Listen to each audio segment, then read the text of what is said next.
Okay, hypothetically speaking, we should be live at the moment. Wow, only 14 people here. You got to be kidding me. Wow, this is horrible. Anyway, we're about ready to get started. This is James from Dividend Stock Talk, brought to you by the 10-Minute Trader, where I invest in dividend stocks for weekly cash flow, take you along for the ride for that safe, predictable, consistent 1% per week. Ooh, gotta love it. All right, you hear me loud and clear? Way to go. All right, so I'm going to get started. Just get rolling. Now, I picked up a bunch of different stock. Now, for you guys who don't know, this is going to be recorded, so I want to put this time, date stamped, all that kind of nice, neat, fun stuff. It is 9 p.m., June 3rd, 2024. All right, so let's get rolling. I'm going to take some stocks I picked up off of the Discord. Okay, some of the people on the Discord had some questions about some of the stocks, so I figured why not start with those. And I'm trying to come up with a good way of, what do you call it, progressing forward with everything. So we're going to take a look at all the things you guys suggest, along with some of them that the other guys suggest also. Now, Austin, what's up? All right, MT Pockets, share the live. Thank you there, MT Pockets. All right, so first one on our list, we're going to take a look today at Albemarle, ALB. Let's take a quick look at that. ALB. Now, for you guys who didn't know this already, Albemarle is the only stock that I actually lost money on this week. Seriously. All right. That's a sweet shirt. Does it have eyeglasses? Eyeglass cleaner? I don't know. Anthony, how's it going? All right, so we're looking at Albemarle. Albemarle is going to be the first one up on the list today. Look at the high right here, back in July of last year. Look at the bottom. Nice solid bottom here. 1, 2, 3 times. We're at the 110 area. Gotta love that. Look where we are right now. 2 days to the downside. So we're going to take a close look at this one. But before we do that, I always want to start off with the numbers. What are the numbers telling me? Well, I can buy it at 121.25. All right, the 121 is going for 232. The 122 is going for 187. The 123. Look at those. All of those are paying over 1%. Now, why is it I'm looking for 1% per week? Well, safe, secure, predictable, 1% per week. That's over 50% per year. It's really not that difficult. I've been doing a little bit of research. All right, not many people get over 10% per year. I'm looking at 50% per year. It's really not that hard. All right, so let's take a look. We topped out at 247, bottomed out at 108. All right, the last 90 days, right there, last 90 days. Take a look at that. 90 days ago was our 90-day bottom at 107. Check it out. First thing I want to see, the high, the low. Where was it? Where is it? Ooh, look, she's coming down. She's getting ready to find a bottom. I like that. Why? Now, somebody asked me earlier today. Let's go to the 30 days. 30 days. Here we go. The last 30 days. 30 days ago, 128.10. From 128.10, we jump on up to 137, drop all the way down to 120. Here is your 30-day high. Now, I'm trying to point this out every single day. Every day. There can only be one 30-day high, and there can only be one 30-day bottom. Now, a 30-day high is what it is. It's been dropping. Well, is it dropping or is that profit taking? There's two different ways of looking at it. Well, however you want to look at it, it's still a 30-day high, and she is coming down. All right, so here's where it is now. Now we're at 120. Okay, we were at almost 138. What does that mean? Well, that means 120. Eventually, us, the buyers and sellers, are going to say, wait a minute, 120 is kind of cheap for Albemarle. Okay, I might jump back into Albemarle in order to recoup some of that loss that I had earlier in the year. It's the only one I lost on all year. It's Albemarle. Is what it is. But at the 121 right now, 121.25, the 121 is over 232. That's over $2. That's over 1.5% for the week. If you really like Albemarle, that's the question you got to ask yourself. Do I like Albemarle? ALB. Okay, so it's a good company. It's been around for a while, consistently increasing their dividends. So why wouldn't I want to own it? Well, I did own it during the beginning of the year. All right. What does she normally do this time of year? For that, we're going to take a look at the seasonality chart, and that looks a little bit like this. Okay, for those of you who know, the blue line represents this year's trading. Okay, the red line represents 10 years worth of data. So over the last 10 years, this is what it has done. Okay, so I want to take a look at the last couple of weeks, or the next couple of weeks. Here we go, right where that blue dot is, that is today. Okay, this is today. Here's Friday. She's going to go up, and then she's going to drop by Friday. Does it really look that good? Unfortunately, it doesn't make me a happy camper, especially when we're looking at this right here, the last 2 weeks. All right, last 2 weeks, look, sinking, sinking, sinking. Here's the bottom. Not quite yet the bottom. We don't know when the bottom is until it stops going down and it starts turning around, starts going back up. Well, it is what it is. That's the way we're looking at it. All right, so that's Albemarle. Albemarle's going to be a no. Sorry. Purple Iris, how are you? Norman Keefe, how are you doing? Now, next on the list is MDT. MDT. Now, here we go. MDT. Now, take a look. I like the chart. Take a look. Take a look. Take a look. The last couple of days up to the upside. Here's our 30-day high. Okay. High for the year. Way up here. Bottom of the year. Where was it? Where is it? Looks nice. What do the numbers look like? The numbers. 82.30. The 82 is going for 77. The 83 is 35. Not quite there. Not quite there. Both do not look that good. But take a look at that. Here's your 30-day high. Here's your 30-day bottom. 2 days the upside. Perfect time to get in. But unfortunately, the numbers don't work. Sorry. Hey, how you from Texas? Mamas. How you doing today, mamas? All right, MDT. Not really that good. Sorry. Now, this came from the, holy cow, we're down to 27 people. This is not good. Anyway, is what it is. OXY, Occidental Petroleum. OXY. Okay, first thing I want to check out, the numbers. 6125 to 6143. Nope. Sorry. You guys got to give me something to work with, because without something to work with, I'm running out of stocks to take a look at. Okay? OXY is a no. MRK, Merck. MRK, Merck and Company. First thing, always, always, always, what are the numbers? 128.80, the 129s, 93, the 128s, 142, still no, no, no, no. So, that's a no. How about Macy's? I like Macy's. Macy's has always been a good one for me. 1898. We're looking at the 19s. Yep, well over 1%. Actually, it's 1.5%. Kohl's. Actually, I have Kohl's on the list already, Trenton, but that works. LUV. We'll put that one on the list. LUV. All right, Trenton. We'll be looking at Kohl's very shortly. Nice to see you here, Mr. Trenton. Way to go. All right, so Macy's. The numbers do work. Let's look at the chart. Here's the high. Here's the low. Here's where it was. Here's where it is. Okay, so let's see. Hey, Doc's here. How's it going there, Doc? So, a year ago today, Macy's was at 15.22. We got that triple bottom at 10.62. Check it out. That's a pretty good bottom right there. That's the low of the year. So we know Lowe's is worth more than 10 bucks, because if it wasn't, it would have kept on going down. Macy's. Macy's. Okay. The high of the year, there we go, 21.10. And that was back in March. From there, she dropped, retraced, dropped, retraced again, dropped again. Here we are. Look at that, 1881. 1881, last 60 days. That's the last 2 months. Still, there's the high. There's the low. This goes from the beginning of May, shoots on up to the end of May, and then starts to drop beginning of June. So what's going to happen now? I don't know. Let's go find out. All right, that being said, the last 30 days. Here we go, last 30 days. Again, here's your high, here's your low.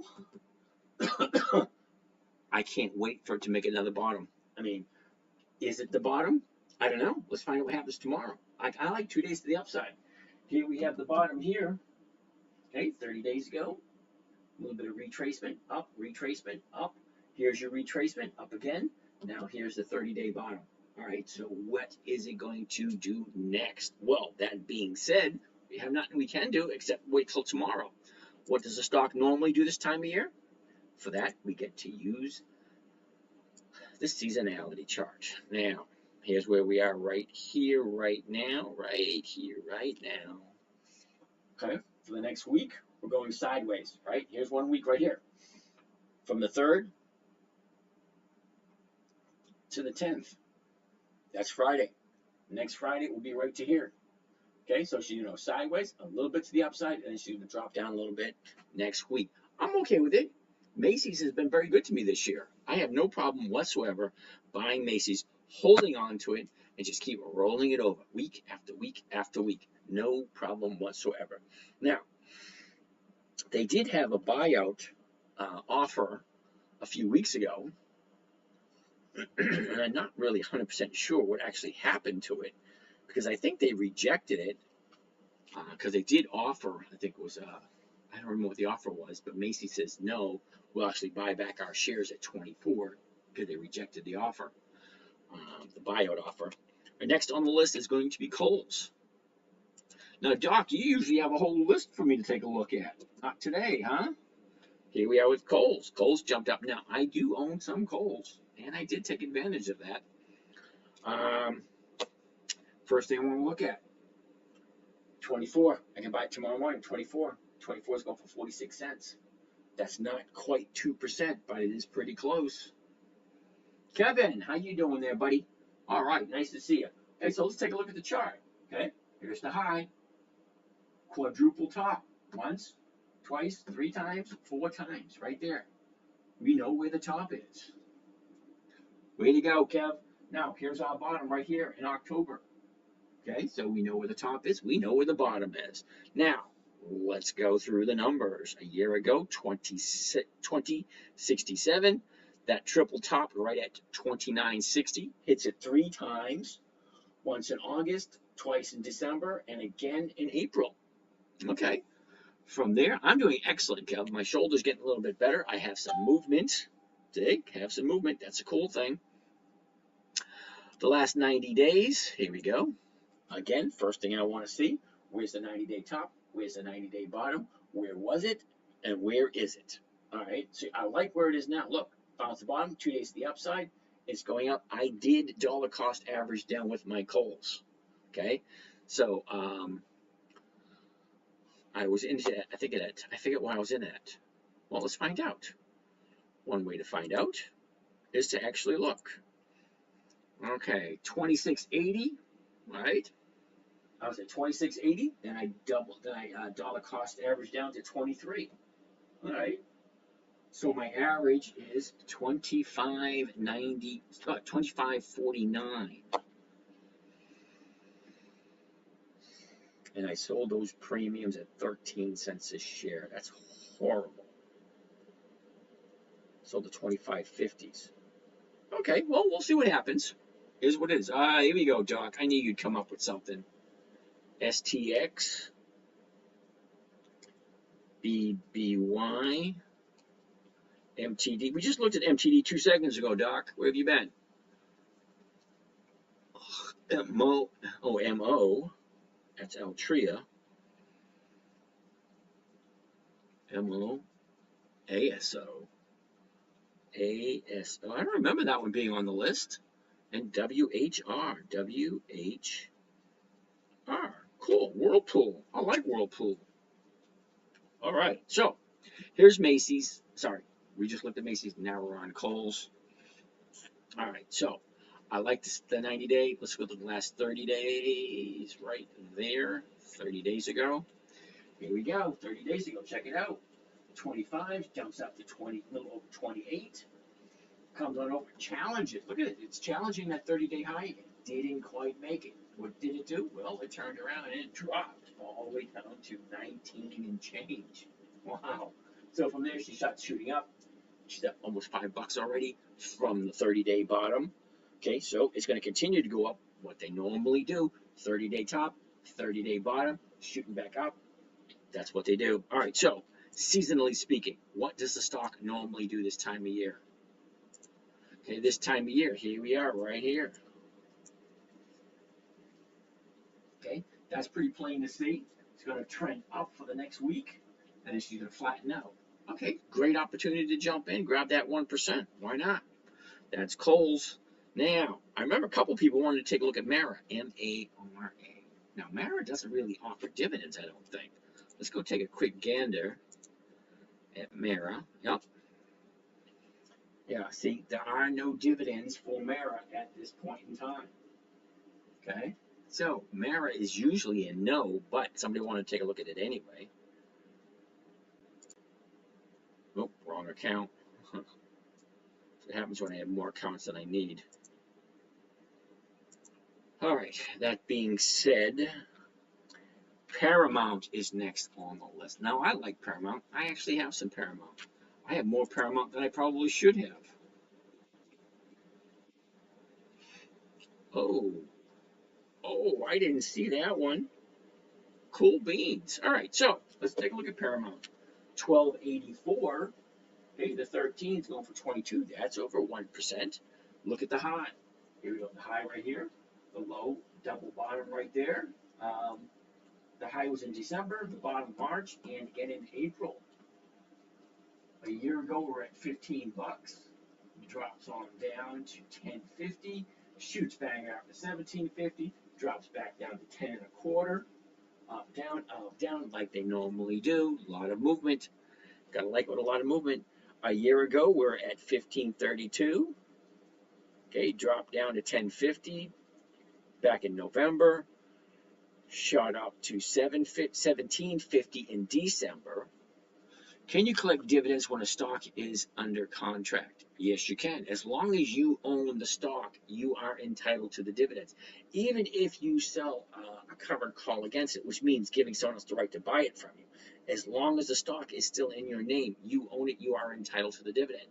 As soon as whoever bought that option buys the stock from you, whoever owns the stock on the date of record is entitled to the dividend. Okay, pretty simple. All right, so let's take a gander where we are. All right, Paramount, 17.53 was the top. We got that double bottom at $10.12. Okay, once in March, again in April. Last 30 days, we opened up at 11.59. Found our bottom at 10.13 in the beginning of April.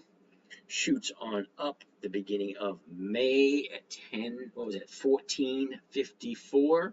From there, she keeps on dropping and finds the new bottom right there. So what do we have? Hold on, right there. Here we go. 30-day high, 30-day bottom. Okay, 30-day bottom. Green day. Look at this, gaps up from, what was that? This morning, I think it was 11.90 something this morning, and she jumps up to 12.80. Okay, I just so happen to have some. Let's take a quick gander at Paramount. All right, so I got 1,000 shares at 11.92. All right, so 11.90. I got $1.04. That is crazy. $1.04, and I bought it at 11.92. So that's an 8.7% return for this week on Paramount. Empty pockets. How you doing? That was crazy. 8.7% on Paramount. Now, that's going to offset some of my other positions because some of my other positions didn't make full 1% this week. Okay, fine. Paramount made up for it. That's why I say I average 1% per week. Now I get 8 positions. Not all 8 of them are giving me 1%, you know? So some will give me more, some will give me less, but it does average out to 1% on a weekly basis. And that's basically what I'm looking for. Okay, so your 30-day high, your 30-day bottom, 2 days to the upside, 1, 2, she just gaps up. It's a black swan. It just so happens to be on my side this time. Last time I seen a black swan like this, I was into target and I lost 12,000. All right, so this time I make about 4,000 or 5,000. Okay, fine. I'm okay with it. All right, it happens. It's all part of the game. Okay, and that's all this is. It's a game. You just find the right stock. It's kind of like Monopoly. You know, you buy your house, you get your hotel. You buy your house, you get your hotel. Same thing. You find a good stock, make sure the timing is right when you buy it. My favorite time to buy is a 30-day top, 30-day bottom, 2 days to the upside, and make sure there's enough room between the top and the bottom. Okay? And make sure it's going in the right direction, which it is. All right. Seasonally speaking, what does this stock normally do this time of year? Normally this time of year, she basically just goes sideways. Nothing dramatic, okay? Just sideways. You know, the blue line, like I say, the blue line represents the movement for this year. Nothing big, see that? No big, huge movements.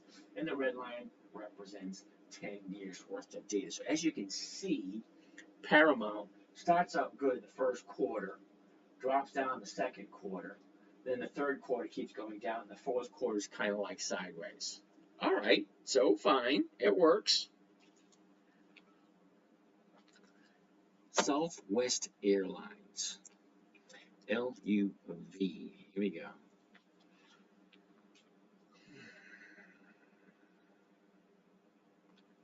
Youch, that is some nice movement. Did you see that? Quickly, high, low, where was it? Where is it? And look at where it is. Nice, I like that. All right, so that being said, first thing I want to look at the numbers. 2780, the 2750 is going for 59, the 28 is going for 35. They're both over 1%. Take your choice. I preferably would take the 2750. Why? Well, because it's already past 2750. Poseidon. I am dense, but don't understand why your strategy keys in on stocks with upcoming dividend pending. Well, Poseidon, nice question. So let's go take a look at why. All right, first of all, you know what this is. This is a calendar, and each one of these green dots represents when the EX date is. The EX date is the last day the stock trades before the dividend is paid out. Why do I want to buy it before the dividend? Well, number one, collect a dividend. Number two, stocks have a tendency to go up before the dividend is paid. There's only two reasons stocks move. Only two reasons: a known reason and an unknown reason. What's an unknown reason? An unknown reason is like a lawsuit, a natural disaster, a eureka moment in a laboratory, a ship that runs aground and spills oil all over the place. Remember the Exxon Valdez up in the Northwest? How about British Petroleum when they sprung a leak down the Gulf? Those are unexpected events. Those made the stocks move. What else makes the stock move? Well, a known event. What's a known event? Earnings reports, dividends, splits, conference calls, seasonality. What do I mean by seasonality? Well, seasonality, here's a question for you. Why does Hershey stock goes up the first week of February? Why does Weight Watchers go up in January? Why do oil stocks go up in March and April? March and April, or is it? Yeah, March and April. Okay. Why do gas stocks go up in June and July? Okay. Why does Apple go up in the third and fourth quarter? Certain stocks move based on the calendar. Why? Well, because certain products are made for a certain time of year. Okay. You're not going to sell sand to an Arab, and you're not going to sell ice to an Eskimo. It just doesn't work. Okay, but in the summertime, yeah, you gotta sell a lot of popsicles to people down in the south. Okay, in the wintertime, you're gonna sell a lot of oil to people up in the north. Certain times a year causes certain stocks to react a certain way. That's called seasonality. Also, when the dividend's getting ready to be paid out, just before the dividend, 2 weeks before the dividend is when I like to get in, because 2 weeks before the dividend, the stock has a tendency to move up. I hope that answers your question. So I use the calendar to tell me what to look at and when. All right. Now I only look at about 300 stocks. That's it. There's 9,000. Now we checked the other day, 9,520. Okay, 9,520 companies that you can choose from every single day. So why is it I only look at 300? Well, because only 300 fit my parameters. What are my parameters? 20 years of increased dividends. That's number one. 20 years of increased dividends and weekly options. Why? Well, because if the stock goes down, not if, when. Okay?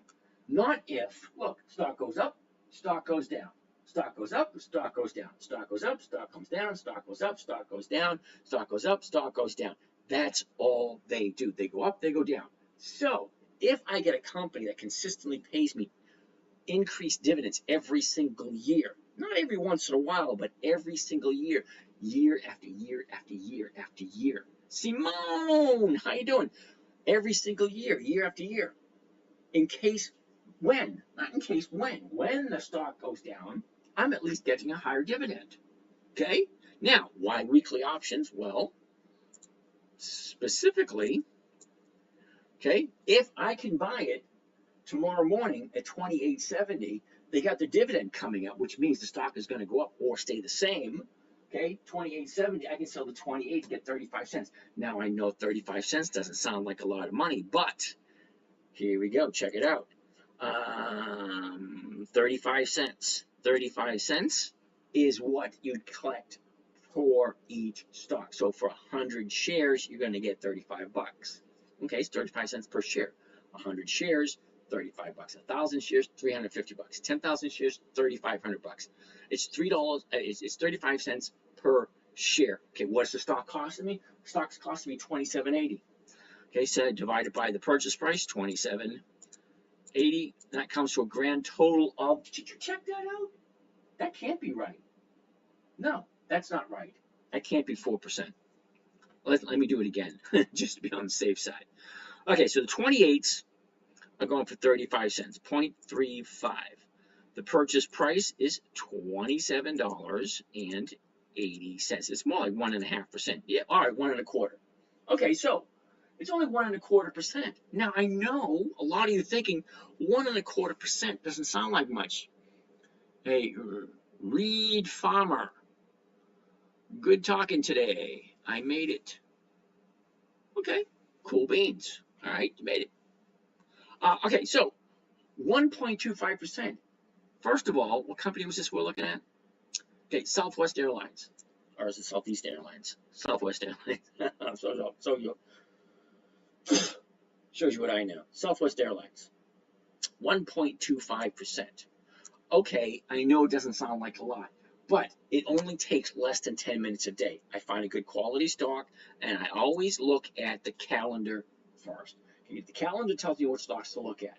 Okay, I take a look at the calendar. Second thing I want to look at the numbers. What are the numbers? Well, what can I buy it for? Okay, the last trade, the bid, the ask, the open, the high, the low, and the volume. Okay, all the numbers right here for the stock. Can of beans. I'm doing decent. Way to go. Follow Pelosi. Yeah. 27 cents a share. 25 went back up to 29. Okay. Not quite sure what you mean by that. 27 cents. 27 cents a share. Had 25. Went back to 29. Okay. I'm not quite sure what you mean there. Okay. So, as I'm saying, all right. First thing I want to look at, the calendar. What stocks are up for consideration this week? It changes every single week. Now, let me quickly show you. Okay? This is one stock list that I have. Look at all these companies here. Okay? eBay, NEM, Pepsi, Bank of America, Baxter, General Motors, Waste Management, Kimberly-Clark, Occidental Petroleum, Halliburton, KHC, Heinz Ketchup, okay? Kimberly-Clark, PHM. Ooh, see? Every once in a while, I get one that I don't really understand what it is. PHM? Pulte Group. Pulte Group. MTD. AIG. Albemarle. Coca-Cola. Macy's. Devon Energy. Blah, blah, blah. Almost every single one of those companies you've probably heard of. Okay? Now, if I'm taking a look at the calendar, today's the 3rd. Whoops, let's go to the 3rd. Let's actually go to the 3rd. Okay, June 3rd. Okay, here we are, June 3rd. All right, I want to look at the stocks right here. PHM, BBY, STX. Those are the ones I want to look at. Now, I usually only pick up 2, maybe 3 stocks per week. Okay? Now, when I pick up 1 or 2, 3 stocks per week, I don't have very much to go on. Okay, so that's 3 right there. Oh, there's another one right, another 2 right there. There's another 3, 4 right there. Okay, I got plenty of stocks to look at because of all the different lists I have accumulated over the years. Now you got the Dividend Kings, 50 years of increased dividends. You got the Dividend Aristocrats, 25 years of increased dividends. The Dividend Champions, 25 years of increased dividends with a little bit less rules than the Aristocrats. The Aristocrats are very picky on who gets to be an aristocrat. I don't know, weird. Then you get the Dividend Contenders, 10 years to 24 years of increased dividends. Then, of course, you got Warren Buffett's list. All these companies, Chunky Fresh. You want to look at Altria. Altria, I already have that on the list. We're going to take a look at that in a minute. Okay? Now, as I was saying, any one of those companies with 25 years or more of increased dividends, they have to be doing something right if they continuously increasing their dividends every single year. So, so every year, they increase their dividends. What does that mean? Should I go all in on Realty Income? Dominic, you know what I'm going to do for you, Dominic? I'm going to show you something. All right. Now, every week, somebody asks me about Realty Income. I do, every week. Why? I have no idea. But, Empty Pocket says no.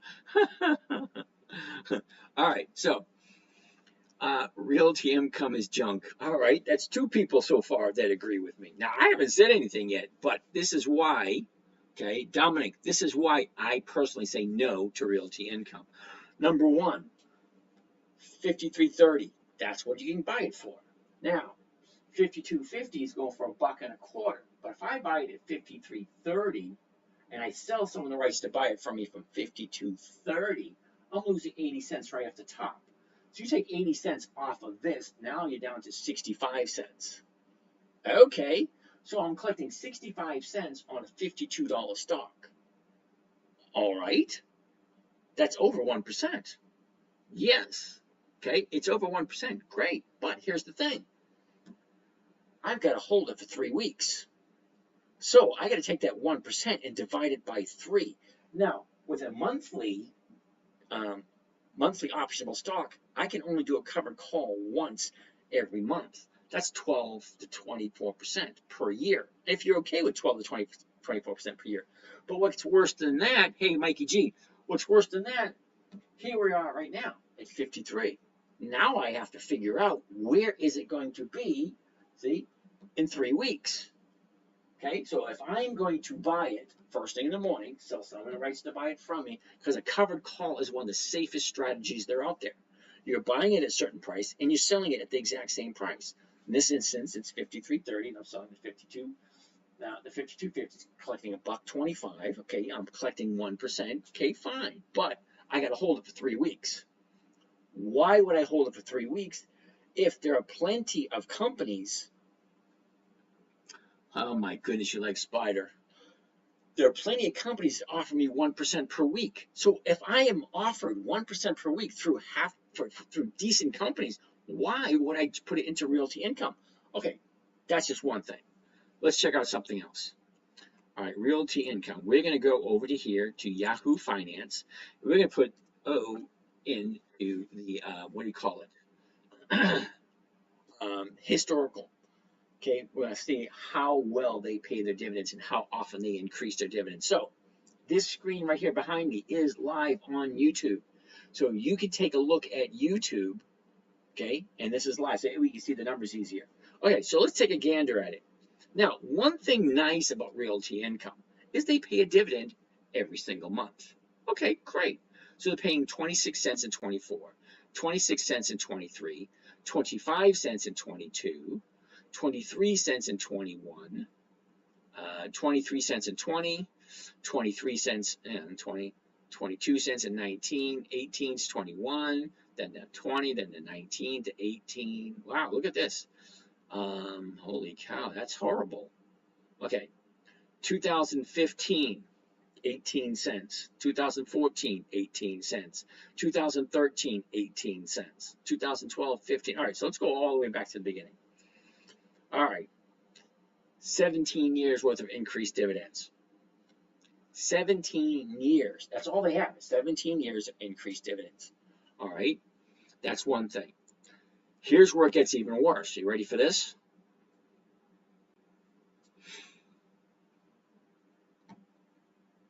$3.08. That's what your yield is, 3.08. Do you really want to buy a stock that's paying you 3% per year when you have an opportunity right here in front of you? It's simple, it's easy, it's predictable, it's consistent, 1% per week. And you want to invest your money and get 3% per week? Sorry, dude. I don't like realty income, and it pops up every single week. Everybody loves what do you call it? Historical data. All right. Everybody loves the 26 cents per month that they're getting for a dividend, but it pays me every month. Yeah, it pays you 26 cents. You add that up, that's still only 3% for the year. All right. Do you like Texas Roadhouse Costco as a dividend growth stock? All right, number one, Knight LA. Dominic, thank you. What about OXLC? Are you kidding me? OXLC. Now, Dominic, I'm going to let you know right now, I have never heard of OXLC. All right. I've been investing for a very long time, and it may be a good company. I really honestly don't know. Okay, seriously, I honestly don't know. If it doesn't have 20 years of increased dividends and weekly options, it's not on my list. I'm looking for a safe, predictable, consistent 1% per week. OXLC doesn't make it. Now, Knight LA, Costco's way out of my price range. Sorry, to be totally honest with you. Okay, I don't do Costco. COST. All right, if you honestly think I have enough money to buy 1,000 shares of $815 stock, and look where it is. Okay, seriously, look. It was at 550 back in November. Now it's at 800. If you think there's not going to be profit taking at some point in time, okay, it is at the high of the year. You're standing on a ladder waiting for someone to bring you a taller ladder. Okay, it may keep going up. That's not a game I want to gamble with. I like safe, predictable, consistent. Okay, to me, this is not safe. And if I buy it at 815 and I sell the 815s, I'm getting 810. 810. That's not 1%. I just joined. Can you talk about these 1% per week picks? Well, Ben, nice to see you. And yeah, I can just hang out and chill for a little bit. All right, so Knight LA, you really got to give me Texas Roadhouse's ticker symbol. But let you know, I don't buy anything at the high of the year. Okay, and I don't do anything over 250 bucks. I'm just a normal, regular, everyday guy. I am. I don't have the kind of money to buy thousands of shares at 815 bucks per share. I don't. I cut the limit at I think it's like 250, 275, and it's got to be a really good stock if I'm going to pay 275 per share. Okay, for the fun of it, let's do something really quick. Let's go to Yahoo Finance, put Costco in there. All right.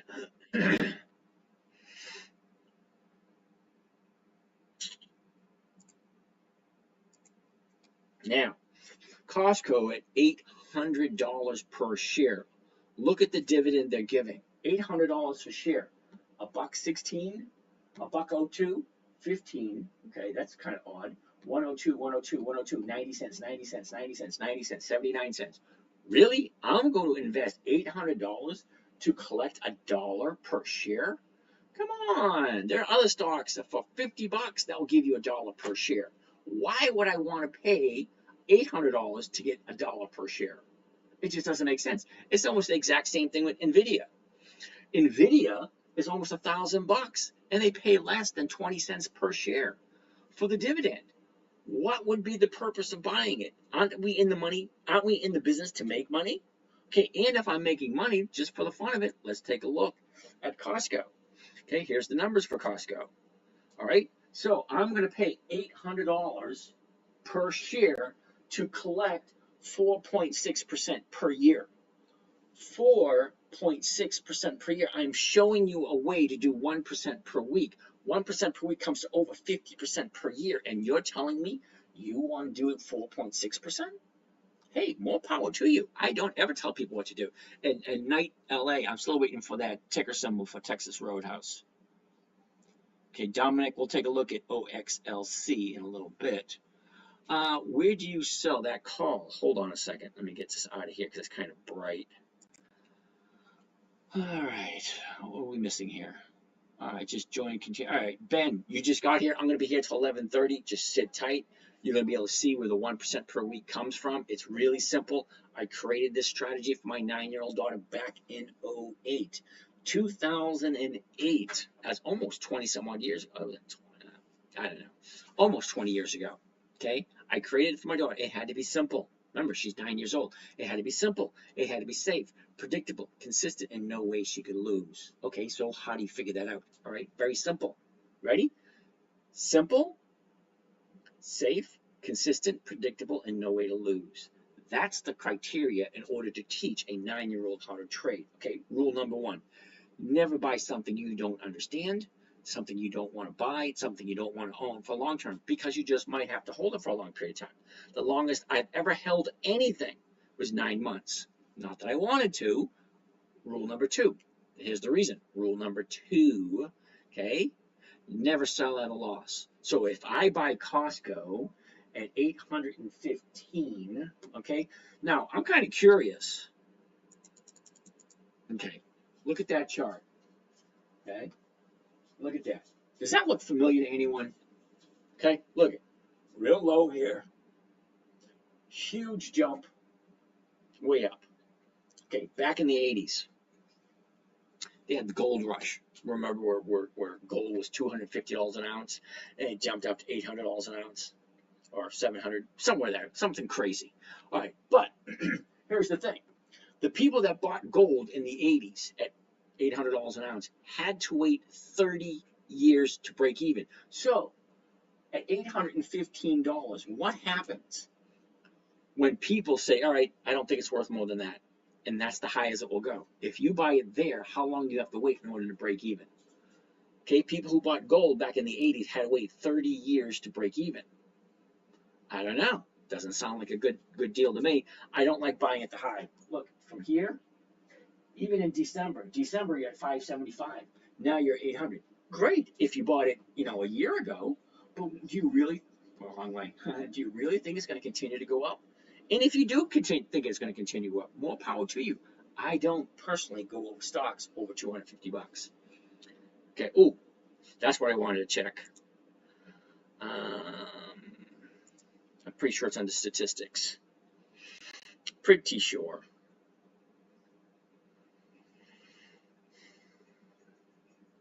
Statistics. Here we go. All right, you ready? Statistics. Costco. Check it out. Book value per share, $46.80. Okay, you're paying $800 for a $47 stock. Because what is this number? This number, what does it mean? That means if you liquidate everything Costco owns, you're only getting $46.80 per share. Yet you want to pay how much is it? 800 and what? 815. $815 for a $46 stock. Okay? $46.80, the book value. Okay, operating cash flow, $10 billion. Okay, total debt equity, 45%, blah, blah, blah. Here's all the numbers. Okay, now some people are buying stocks without checking the numbers. Now, if you want to buy stocks on what do they call that? Speculation, what the talking heads tell you on TV. Yeah, great. It went from 500, now it's at 800. Do you remember the dot-com bust back in the 2000s where stocks that were worth crap went through the roof? I remember distinctly. I bought RNWK for, I think it was $300. And then I bought some calls and I bought some puts, and I lost $91,000 in 1 week. Okay? Yeah, I won't be doing that shit again. I'm not going to be buying something that ain't worth it. I like Ford. Let's take a look at Ford for a second. Ooh, what the hell happened? Just for the fun of it. Take a look at Ford. $12.19. All right? $12.19. Ford has been around for over 100 years. Okay? Ford. Now look at the key statistics for Ford. Let's slide all the way down. There it is right there. $10.74. So I'm paying, what was it? Back up again. I'm paying $12 for a $10 stock. Okay, so the stock's worth $10, but I'm paying $12 for it. All right, and what is the yield on Ford? All right, so the yield on Ford, that's horrible.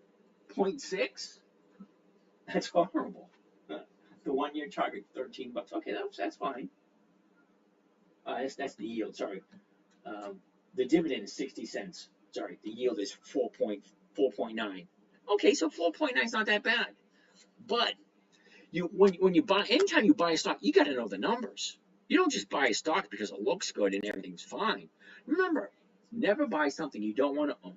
Never sell at a loss. Make sure it has 20 years of increased dividends in weekly options, and then make sure the numbers work. What are the numbers? Well, what can I buy it for? What can I sell it to someone else for? Am I getting my 1% per week?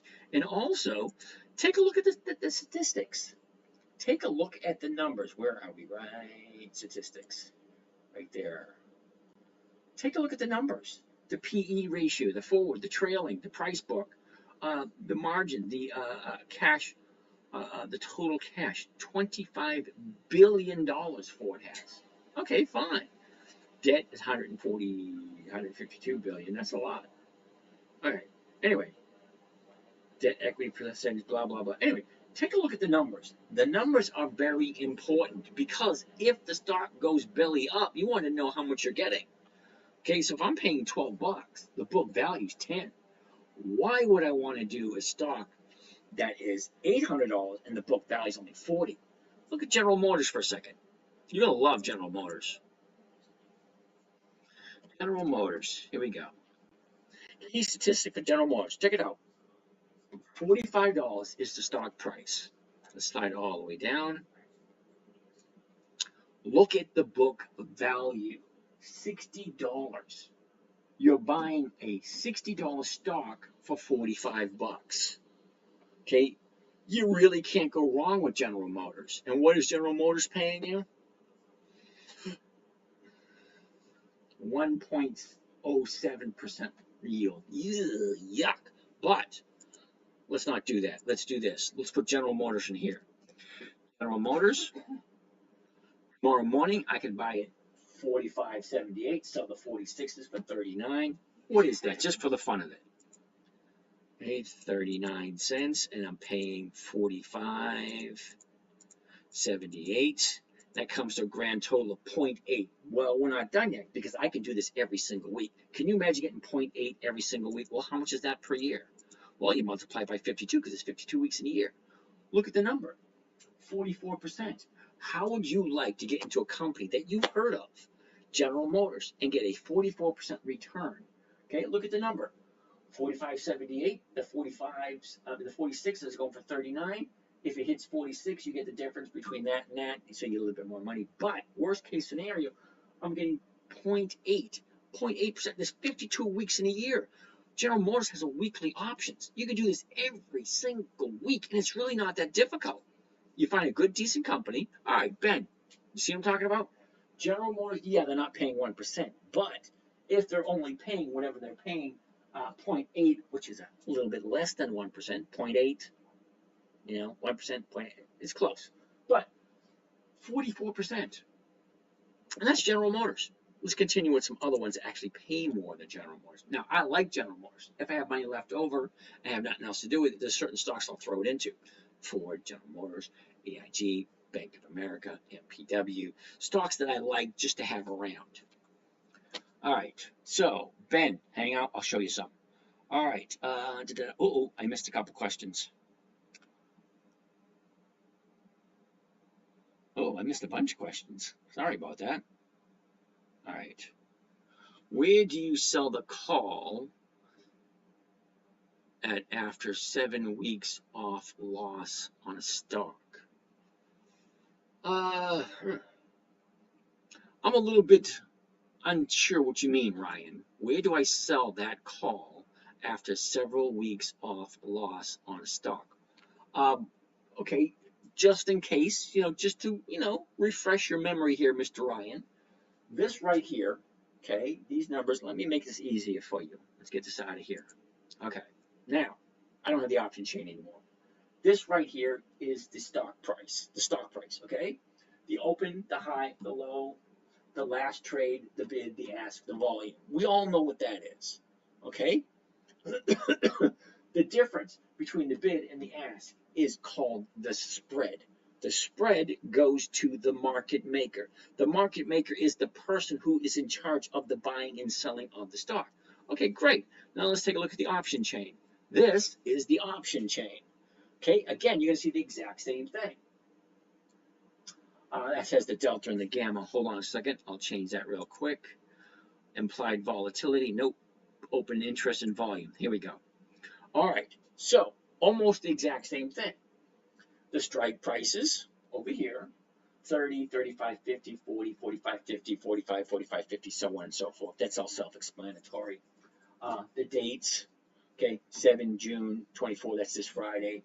14 June, that's next Friday. 21 June, that's the following Friday. All self-explanatory.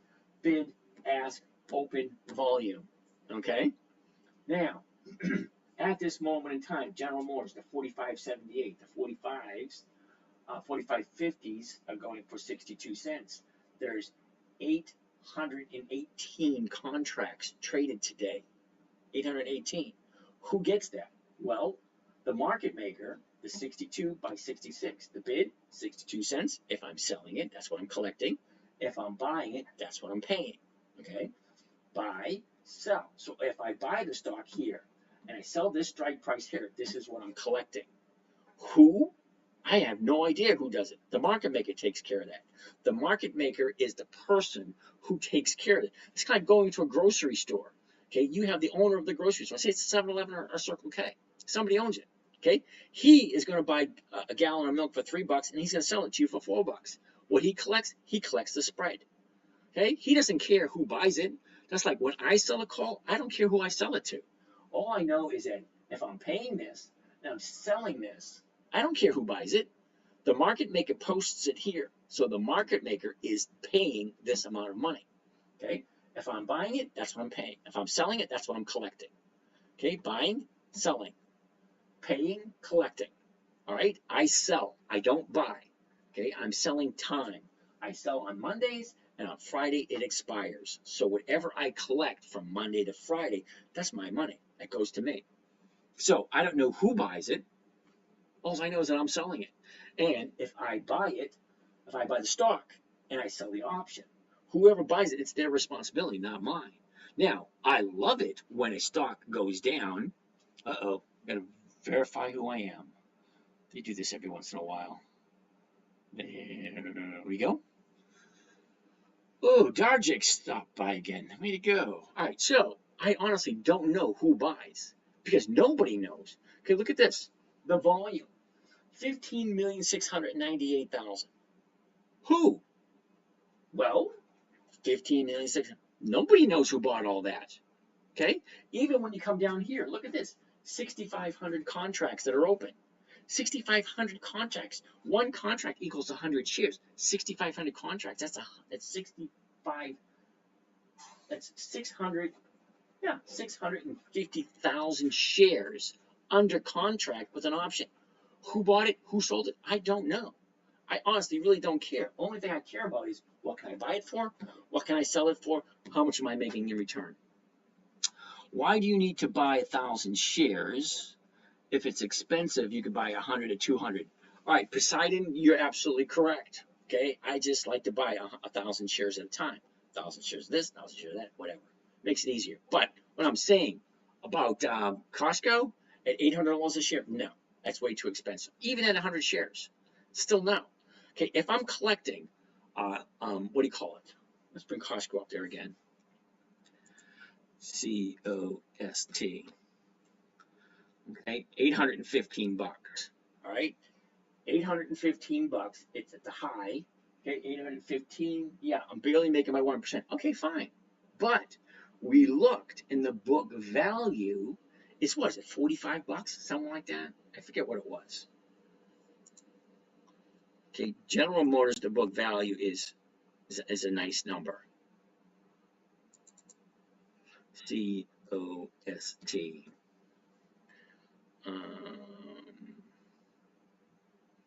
Statistics.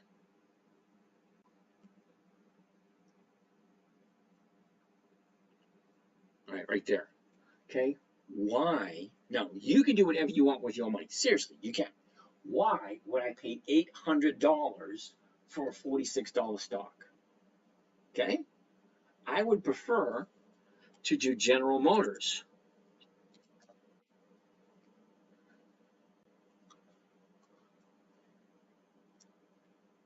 General Motors is a $60 stock. Ooh, what was that? Something on my screen. Oh no. All right. A $60 stock. General Motors is a $60 stock that I can buy for 40 something bucks. How much is it? $45. It's a $60 stock. I can buy it at $45. You want me to pay 800 and what was it? 850, 830? $815 for a $45 stock. The numbers just don't work. When I say the numbers got to work, yeah, it just doesn't work for Costco. Why would I pay $815 for a $45 stock or $47 stock, whatever it was? What's my party people? What did you do to find out the dividend?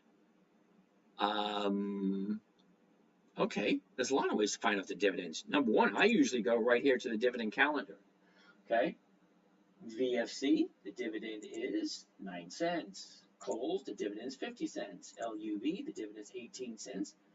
MRK, 77. Paramount, 5. Tech, 9. Alibaba, 66. CWH, 12. It's right up there on the calendar. I take all the stocks that I like. Now, I do look at the numbers. Okay, I look at what the stock price is.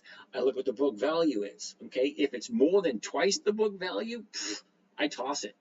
No, thank you. I don't want to go for what do you call it? That 47 to 800. That's huge. I don't even know what that percentage is. Okay, so Poseidon, yeah, I hear what you're saying.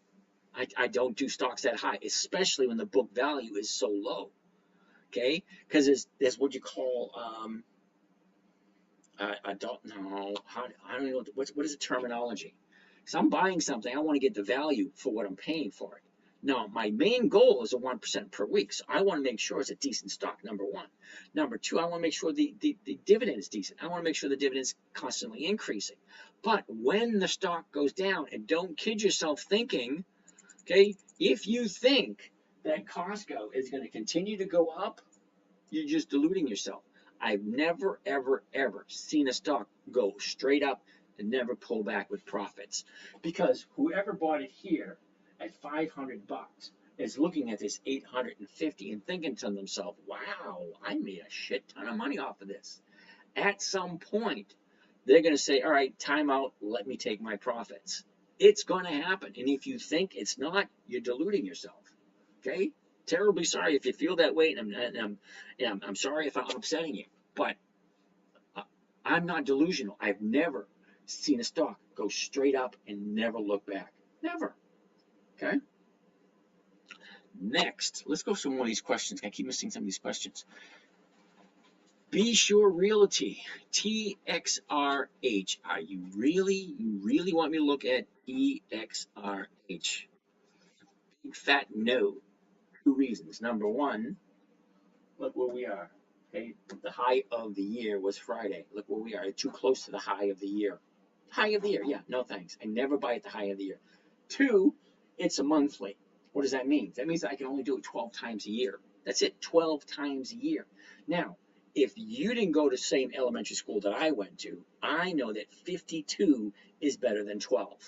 Okay, if I can get 1% 52 times a year, that's a heck of a lot better than 1 or 2% 12 times a year. It's all about the numbers. If I can get a higher rate of return on monthlies and only have to do it 12 times, yeah, I do it. It just doesn't work. The numbers just don't work. Look, 178, the 175s are going for 95 cents. That's not even 1%. Okay, the 178 is closer to 180. That's 35 cents. And I still have to hold it for 3 weeks. Okay, so it's not even 1%, and I have to divide it by 3.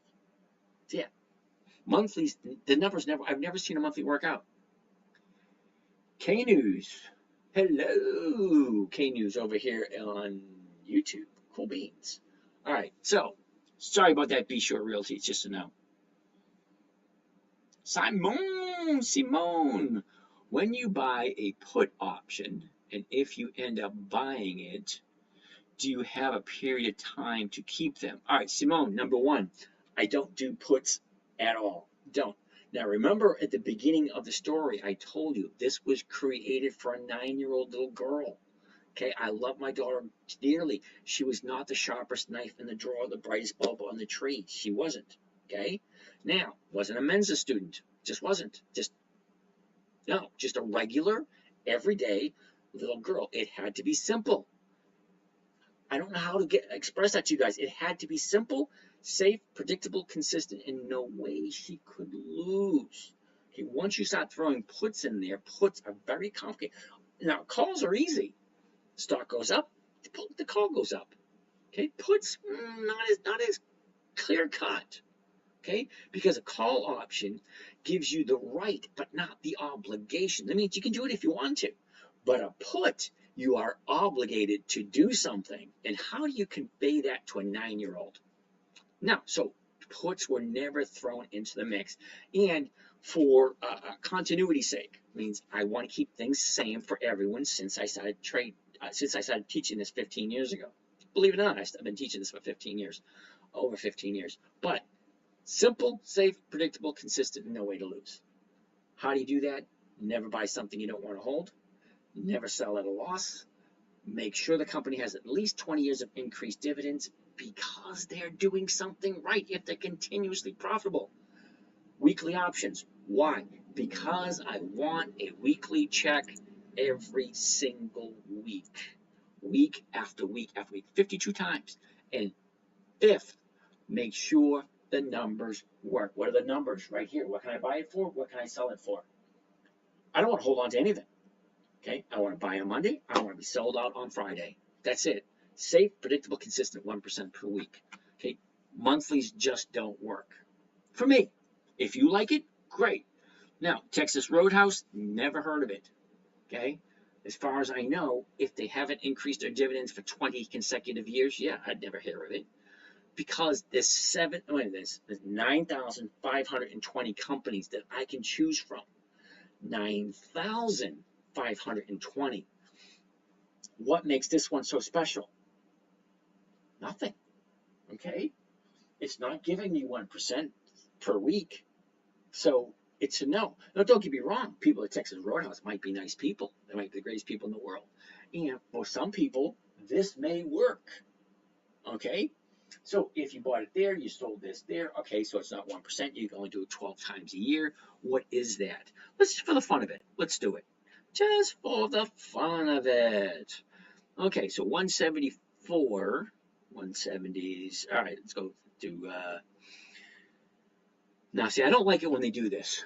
The last trade, 169.43. The bid, 163.55. 178.64. Only 900,000 shares being traded. That's not even a million shares. Did you see the last stock we looked at? 10 million shares traded. This one only 900,000. They call that thinly traded. Not a lot of people buying it. Okay, so, oh yeah, so I don't like the huge spread because a stock like this at under a million should have 3 to 5 cents spread. 3 to 5 cents. That's not 3 to 5 cents. Okay, that's 10, 15. That's a $15 spread. So, okay, so just for the fun of it, let's use this one here, 169.43. So the 170 is 280. Okay, let's do the 280. 280, and we divide, whoops, 2.8. I'm going to divide that by the purchase price. 169.43 gives me a grand total of 1.65. Okay, great, 1.65 for the month, not the week, for the month. So I'll multiply that by 12, and that gives me a grand total of 19, almost 20%. If you're okay with 20%, fine, there you go. Simple, easy. I'll have to do it 12 times. But here's a question for you. Okay, and this, I don't know if you've thought about this one. Okay, here's where it is now. Okay, I like looking at 4 things when I look at a stock. Where's the high? Where's the low? Where was it? Where is it? It gives me an idea of where it's going. Well, where's this one going? Well, a year ago it was at 110. She bottomed out at 93, and then she just shot up. Now she's at 169. Now let's take a closer look at the last couple of weeks. Okay. Here's your 30-day bottom way over here. Okay, 162. She goes up, pulls back, up, pulls back, up. There's the top of the year. And she pulled back today. Okay, is she going to continue up? Because look, she did it a couple of times. Went up, pulled back, up, pulled back, up, pulled back, up, pulled back, up, pulled back. Okay, it's going to an upward trend. But this is the high of the year. Do you really think it's going to go higher? It could. You just never know. Do you not know how and where to buy stocks? Knew about it. Oh, well. Rashid Dakna, is that right? Okay. All right, when you buy a put, yeah, Simone, sorry, I don't do puts, so I really can't answer that question for you. I want to keep it simple. I want to keep it safe. I want to keep it predictable. Now, if what I'm showing you gains you 50% per year, if that's not enough, then you're in the wrong place. Okay, I'm not looking for capital appreciation. I'm looking for safe, predictable, consistent income. I like stocks that go flat and barely move. I'm not looking for stocks that shoot up, because at some point they're going to stop going up and they're going to come back down again. I want consistency. I want predictability. I'm retired. I don't have it in me to buy something and wait 5, 10, 15 years for it to go up. If that's what you're looking for, you're in the wrong place. This is safe, predictable, consistent, freaking boring. It is boring. It's only give you 1% per week. If you want more than 1% per week, this is the wrong place. Okay? I don't do monthlies because they just don't pay. Sorry, they just don't. All right, Texas Roadhouse. It's a no. Poseidon. I rocked what? Uh-oh, I missed them. All right, I rocked WebVam at Y2K. Okay, never heard of WebVam. Sorry. All right, what else we got here? Crypto Cameron, how you doing? Where do you sell the call after several weeks of a loss on a stock? You sell it to the market maker. The market maker's crazy. He buys everything. That is his job.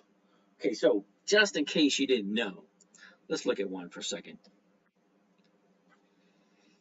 Oh, here we go. Look at this. This is lovely. All right.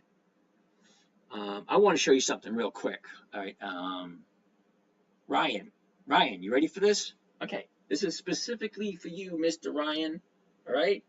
Now, the market maker's job is and only is to buy and sell. It is his responsibility to make sure we have someone to sell to and make sure we have someone to buy from. That is it. That's the only requirement of a market maker. Now, a market maker, you can't just be a market maker. Last I checked, it was $350,000 application fee just to be considered as a market maker. Okay, that's just a fee. Why? Well, let's take a gander, all right? Now, we're looking at Macy's. Let's get rid of this so we don't confuse anyone. Macy's, the last trade, 1881. The bid, 1877. The ask, 1898. The volume, 6 million shares. open, high, low. Okay, that's not what we want to look at. It's not what I want to show you. This is what I want to show you right here. Are you ready for this? Are you ready for this? All right, here's what I want to show you. Okay, so let's get rid of this. Now, you might want to break out your either your computer or your laptop or something other than your phone because you might not be able to see it. Okay, here's the chart from Macy's. What I want to point out to you specifically, Mr. Ryan, as a market maker, it is your responsibility to buy and sell. That's it. Calls, puts, and stock. Now, there are different market makers for the options as there is for the stocks. So let's show you something really quick. All right, so here's the stock chart, okay? Here's the chart. Down here, see this line down here? This is what is called the volume, all right? So, right here, December 8th. Do you see that? December 8th, right over here. The volume, 11,652,000. 11,652,000. That's a lot of freaking shares. However, take a look up here. Okay, the open, the high, the low, the close. All right, now, what I want to show you is, see the difference between the bid and the ask? Okay, usually with 6 million shares, that's usually 1 or 2 cents. Let's go with 1 cent, all right, just to be safe. Okay, 1 cent. Back to the charts. So on this day right here, we said there was 11 million. All right, so let's bring the calculator out.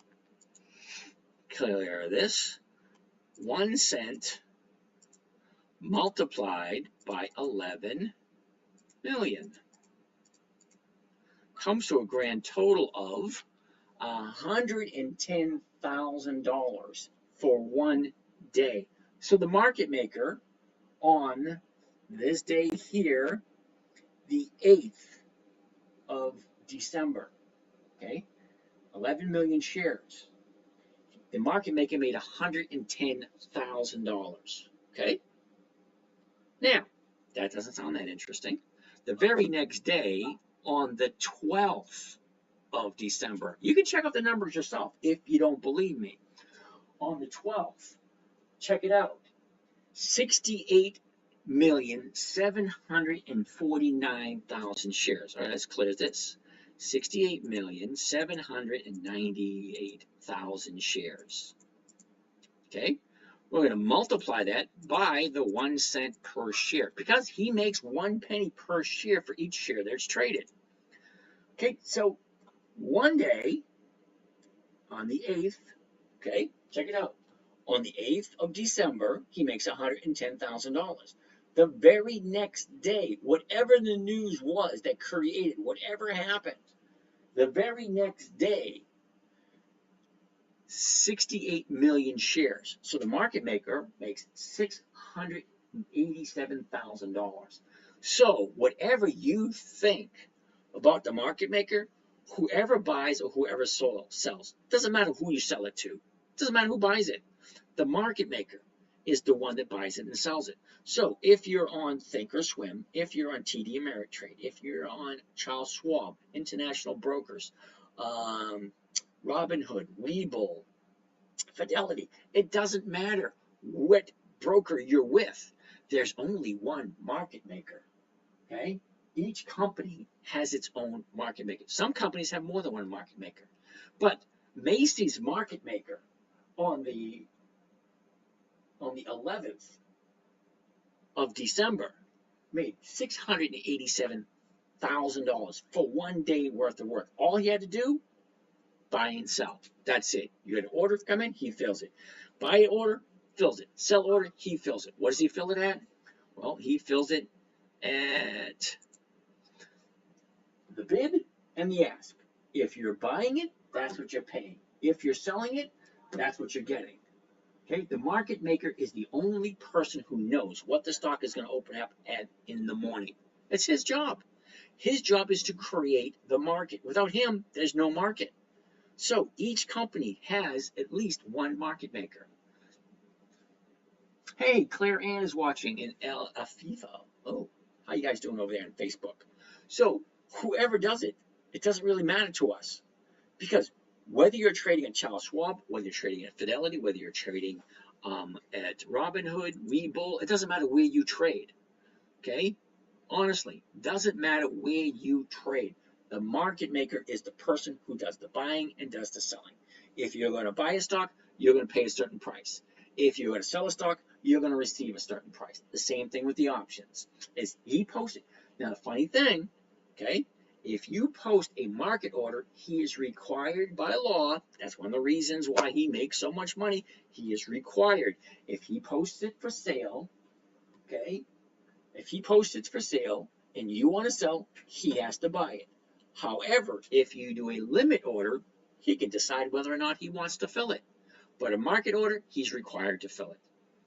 Ryan, you don't buy stocks that lose for several weeks. Yeah, that's a good one. Randall Ray, I like that one. But here's the thing, okay? Oh, here's a good one to show you right here. WBA. I know you're going to have a lot of negative crap to say about this one. Walgreens, look at it. A year ago, here we are, way up here at 32. Where we are today, look at this, 14.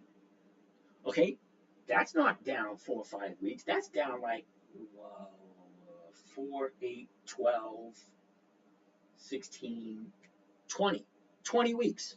Look, from January, from late December, you're down 20 weeks. That's the perfect time to buy. Why? Because there can only be one bottom. There can only be one top. Okay, I don't buy at the top. I don't. I wait for it to find a bottom. Well, how can you know when the bottom is? Well, let's take a look. Okay, look at this. Here's your 30-day top right here. Here's your 30-day bottom. Okay, 30-day bottom, the 29th. Well, what happened on the 30th? Well, it was higher. What happened on the 31st? Well, it was higher. What happened today? Well, it wasn't exactly higher, but still higher than the 30-day bottom.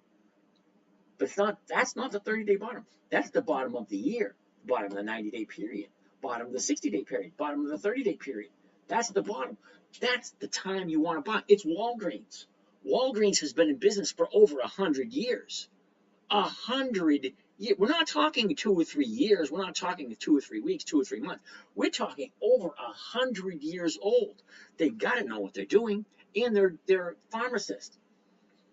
Look, the biggest hold on a second. The biggest population, the baby boomers, they're all retired. They're all in their late 60s, 70s, 80s. They're all retired. What do they do every single day? They take a fistful of freaking pills. Where are they going to get them? CVS, Walgreens, Walmart, whatever other pharmacy there is. Okay? Now, interesting thing about the baby boomers and the Gen X. We're not like the millennials or the whatever those, the Gen Z or whatever those people. They have no problem buying stuff online. We older folks, we like to look the pharmacist in the eye. We like to ask questions. We like to actually go to the pharmacy and pick out our stuff. We do. Okay? Now, Walgreens, bottom of the year. When is the best time to buy a stock? Well, when it's low. Well, how much lower can you get than the bottom of the year? Okay, we're not talking 6 weeks down. We're talking 20 some odd weeks down. Okay, it's going to drop until it finds its bottom, and it found its bottom last week. Sorry. Randall Ray, you don't buy stocks for several weeks. Yeah, you wait for the bottom, then you go up. Simone, what you do the most, puts or calls? I don't do any puts at all. No puts at all. I don't buy calls, so I only sell calls. All right, I am what you call a premium collector, call seller. I sell time. That's it. All right, I look for a decent stock. I wait for it to come to its bottom.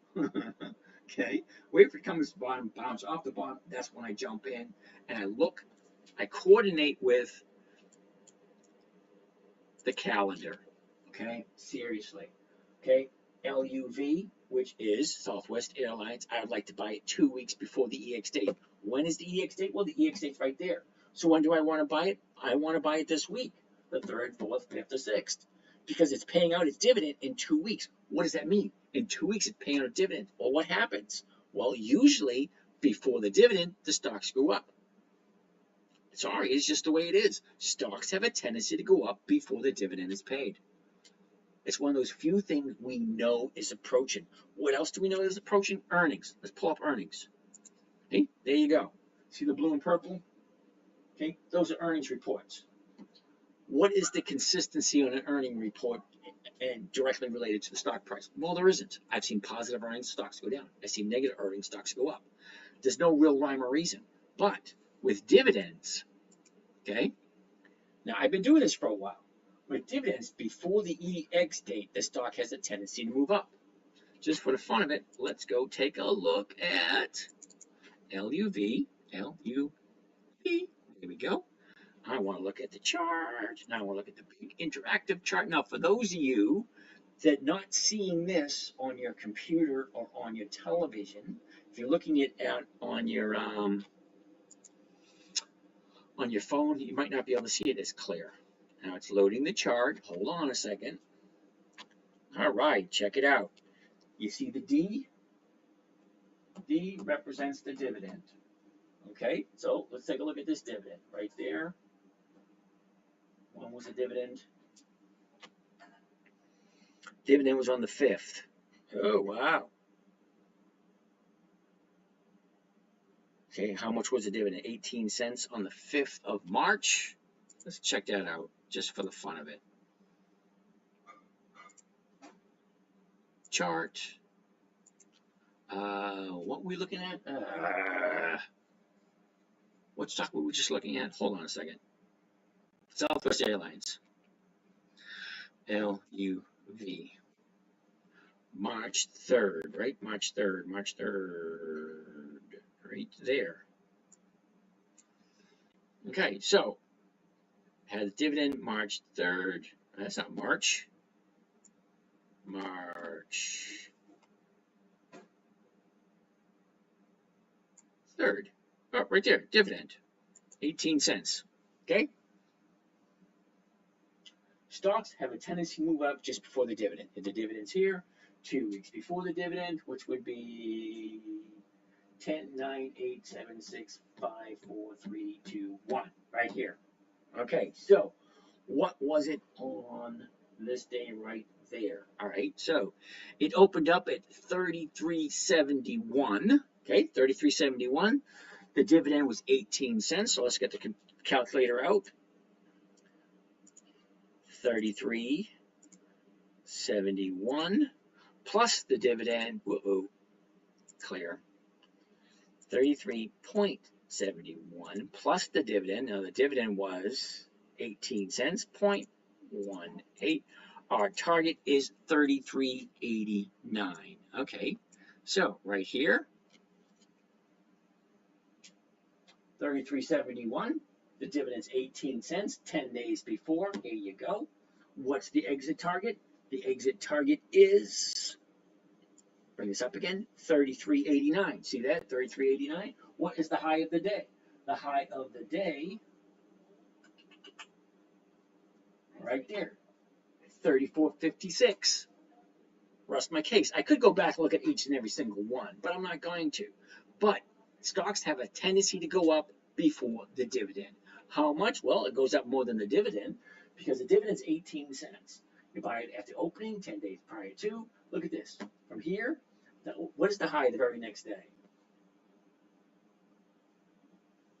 35.18.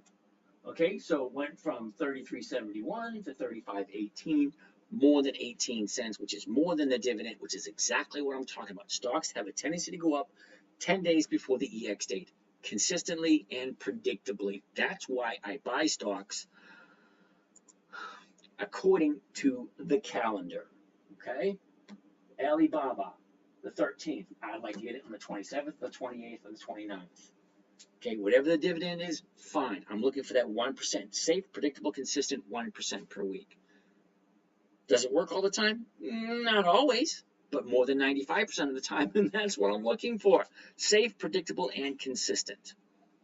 All right, so That's LUV. Let's get back to some of the stocks so I can finish up some of these questions. All right, sorry, Simone, I don't do puts. Hi, Adrian, how are you doing? I was just using Costco as an example for a purchase block size. Oh, well, yeah, well, Costco, anytime, all right, first thing you got to do, first thing is to understand the basics. Okay, you're buying a company, you're taking your hard-earned money and putting it into a company, hoping to get some type of a return. Most of the time, years ago, now the reason why I'm doing this, because years ago, I was under the belief, I take my money, I work 40, 50 years of my life, I take whatever money I have, and I give it to someone, and they put it into a decent stock, and then I get a return. Okay, great. The returns they were offering me were absolutely horrible. Okay, you take a certain amount of money, and they say, great, we'll give a 4% draw. A 4% draw, let's say you have 100 grand put away. A 4% draw is $4,000 a year. How the hell are you going to live off of $4,000 a year? Can't happen. Okay? So I knew there had to be another way. All right? So it took me quite a while to figure this out. And it was my daughter, my 9-year-old daughter, who said, Dad, can you teach me how to do this? So I had to figure out the safest and easiest way for her to make money. And it just so happens to be freaking winter. Okay? You buy a decent stock before the EX date, you collect 1%, you get the hell on out, see you again in 90 days. Why? Why? Take a look at this. VFC. All right, VFC. Great. It's paying a 9-cent dividend. 9 cents. Big deal. I don't really care about 9 cents. All right? Here, plug in this phone over here. Oh, this is the one that overheats. I can move this one back over here. This one doesn't overheat. All right. I'm going to play swappy changey with the cameras. All right. That one's in front of the fan. This one. Here we go. All right. So as I was saying, what was I saying? Damn it, don't get old. You forget things. All right, so I take a look at the stock, okay, the dividend. I'm only looking for companies that have increased their dividends because if and when the stocks go down, I get higher dividends every single year. And that's what I want. Safe, predictable, consistent, 1% per week. And I know 1% a week doesn't sound like a lot, but if it takes me less than 10 minutes a day, all right, let's say hypothetically, I have $100,000. Well, let's go back here. Uh-oh.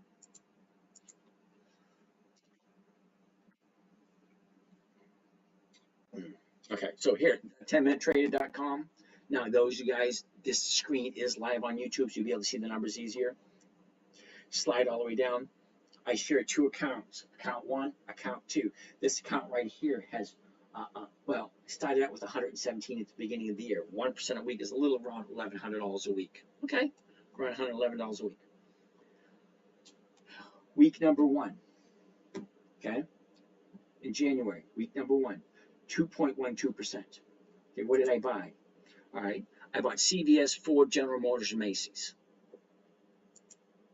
Week number 2, Ford, Lowe's, Clorox, General Motors, Ford, Macy's. Okay, 1.3, week number 2. Week number 3, I didn't make my 1%. I made 0.85. Okay, well, what did I have? Well, I had Macy's, Ford, Capital One Finance, General Motors, and Clorox. You've heard of every single stock I've had. All right, so yeah, 1% per week makes about $1,000 a week in this particular account. Now, if I'm doing 10 minutes a day, 10 minutes a day times 5, because there's only 5 trading days, okay, that's 50 minutes. That's less than 1 hour. And I'm making $1,000 on that one account. $1,000 in less than an hour for a week. That's $1,000 an hour in that one particular account. Anytime you ever hear me say a video, hey, this is James from Dividend Stock Talk, brought to you by the 10-Minute Trader. The 10-Minute Trader's trading strategy was specifically designed for you to do it in 10 minutes. Let me show you real quick. All right, we're going to take a look at this week right here. Okay, these 4. Okay, this week right here. Okay, which is 2 weeks. So Merck, Paramount, Tech, and LUV. All right, great. Now, I'm not going to say very much. Just watch how quickly it goes, because it's really not that hard. First, I want to take a look at Merck, MRK. Right, first thing I want to do, MRK. MRA. First thing I want to check out is the numbers. 128.80, the 129 is going for 93. Not quite 1%, but what is it? My calculator. Clear. 0.93 divided by 128, divide 128 comes, whoops. Let me clear that because it didn't work out right. 0.93, 0.93 divided by 128 gives me a grand total of 0.7. Not quite, but 52 times, that gives me a grand total of 37% per year. I like 37% per year. Okay, so I might do it. That's Mark. Then I want to look at the chart. Where's the high? Where's the low? Where was it? Where is it? And where is it going? Check it out. 30-day high right here. 30-day low 2 days ago. 30-day high, 30-day low, 2 days to the upside. Great. That's why I want to buy it, because that's the 30-day bottom. That can only be one 30-day bottom. There is no such thing as two 30-day bottoms. It just doesn't happen. It can only be one. Okay, so that's Mark. I like it. Next one, Paramount.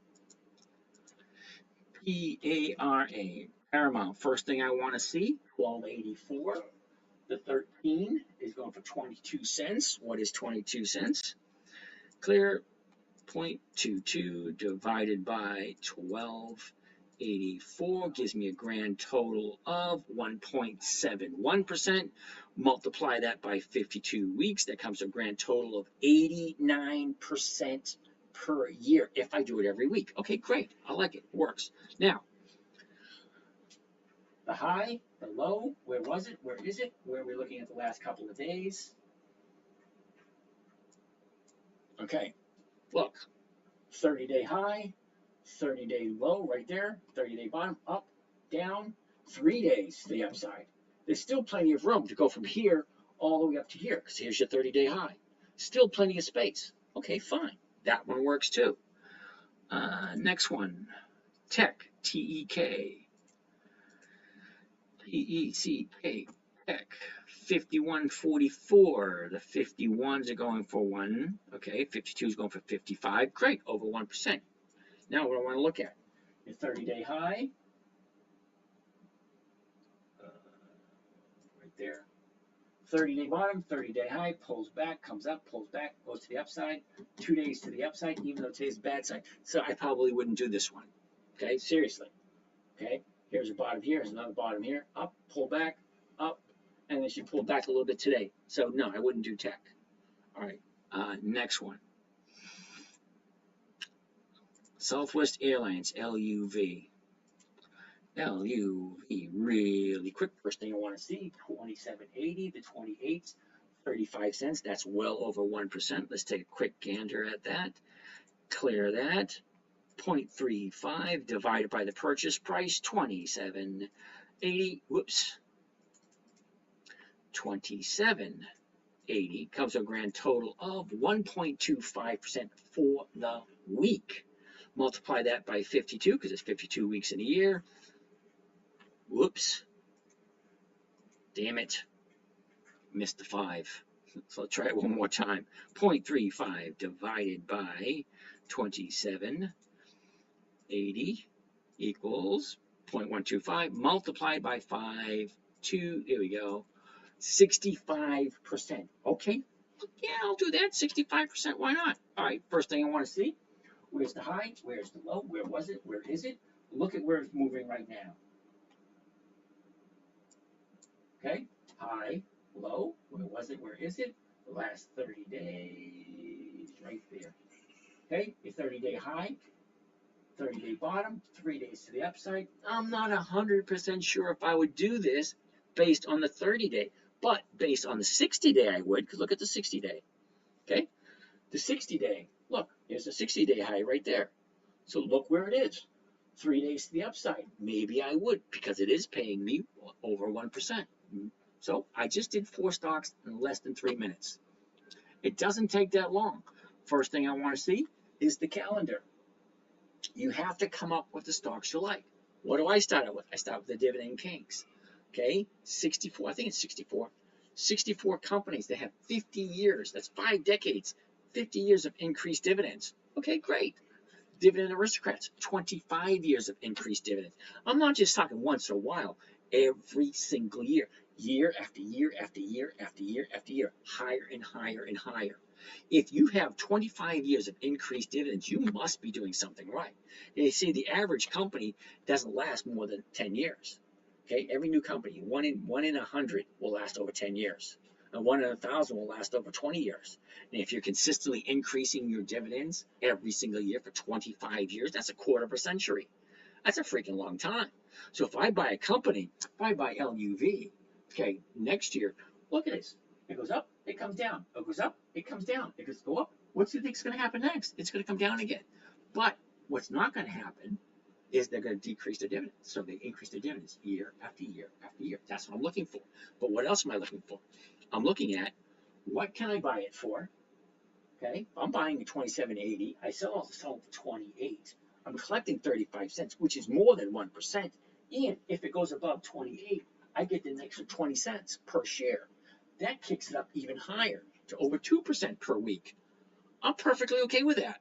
So don't make it more difficult than it has to be. Find a good company. Find the right time to buy it and make sure the numbers work. A right time to buy it. The high, you have your bottom. There can only be one bottom. There can't be two bottoms. Okay? All right. That being said, let's get back to our list before I go on another tangent. All right. So what questions have I been missing? FDX. Somebody likes FedEx. FDX. I wrote it down. We'll take a gander at it. Fascinating football video. How you doing, brother? BJ, you was asking for the symbol. Yep, I got it. Did she continue trading? No, she didn't. Okay.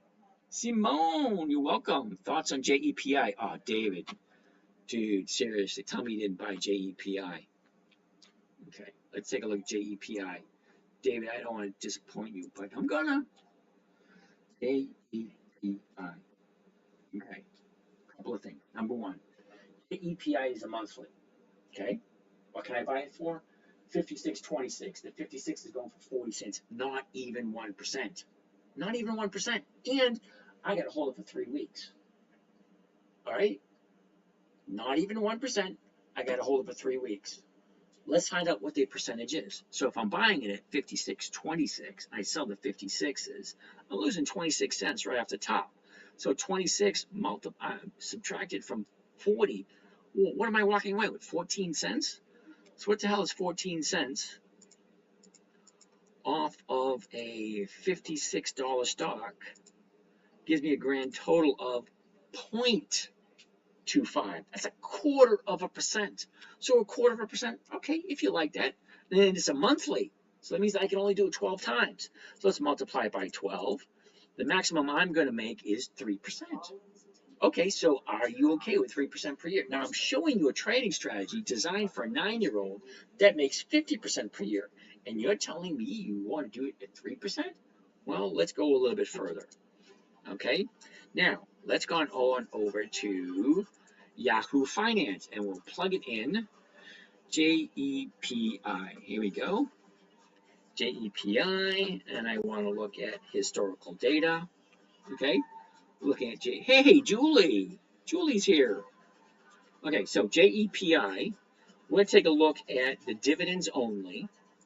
Okay, the maximum on the dividends. Let's take a grant. Okay, all the way down to the bottom. Look at this. 2020. That means they've only been paying dividends for 4 years. Okay? You're putting your money into a company that has not, that has not even been paying dividends for 5 years yet. Only 4. Look, July 1st, 2020, 49 cents, 29, 45, 44, 52, 50, 54, 26, 32, 35, 37, 34, 46, 59, 62, 56, 41, 43, 36, 30, 33. There's no consistency. They're not increasing. So what makes it even worse than that? Okay. So I want to pick on you, brother. I want to make you feel bad about what you did. Now, actually, you got to ask yourself, why did you do it? All right? Now, okay, JEPI is higher than some of the other crap I've seen. All right? 7.6% yield. 7.6% yield for the year. So you're going to dump your money into a company. Hey, Chad Wazensky, how you doing? All right. So you're dumping your money into a company that's paying you 7% per year. 7. That's it. So let's take a look at this. Over here at the bottom left, holdings. What is actually in this ETF? Okay, so in this ETF, look at this. You have Train, Progressive, Amazon, Microsoft, Intuit, MasterCard, Exxon, Google, Visa, Southern Company. So let's take a look at Microsoft, for instance. Just for the fun of it. Okay, so you're giving your money to a computer because that's what it is, an ETF, electronically traded fund. You're putting your money in the hands of a computer that's paying you 7% a year. So look, for the fun of it, JEPI has Microsoft, MSFG. Now, Microsoft is at 413. Okay, I can buy it at 414. The 415s are going for 340. Just work with me with the numbers here for a second. Okay, clear that. $3.40. We're going to divide it by the purchase price of 414. Comes to a grand total of 0.8%. 0.8. Now, you do that every single month or every single week because you can do it with Microsoft every single week. Multiply it by 52. Look what you got. 42%. Do it on your own. Don't give your money to a computer. Just Microsoft alone is going to give you 42% as opposed to that 7% crap that you're going to give to a computer. And it takes less than 10 minutes a day. Okay, less than 10 minutes a day. Okay, and I showed you how quick it is. You find out when they pay their dividend. You buy it before the dividend. You sell the covered call against it. You're buying it for 414. You're selling it for 415. You're making 340 right at the top. If it goes up, you collect an additional amount of money. Okay, the better. Okay, it's 0.8%. 0.8. It's a little bit less than 1% per week, but 52 weeks in a year, that's 42%, almost 43%. All right, and you're trusting your money to a computer? David, thanks for the info. Much appreciated. Hey, not a problem. Now, I missed a bunch. Gary, how can you teach each week when they pay quarterly? How can you do it each week when you pay quarterly? Oh, Gary, awesome question. All right, Gary, this one's for you. You ready?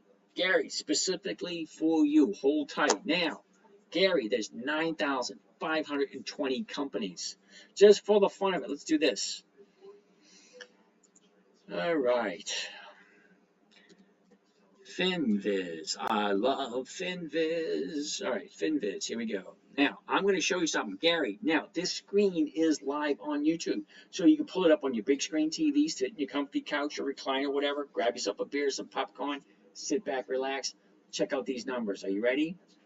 First thing I want to do over here in FinViz, financial visualizations. A lot of good stuff on this website.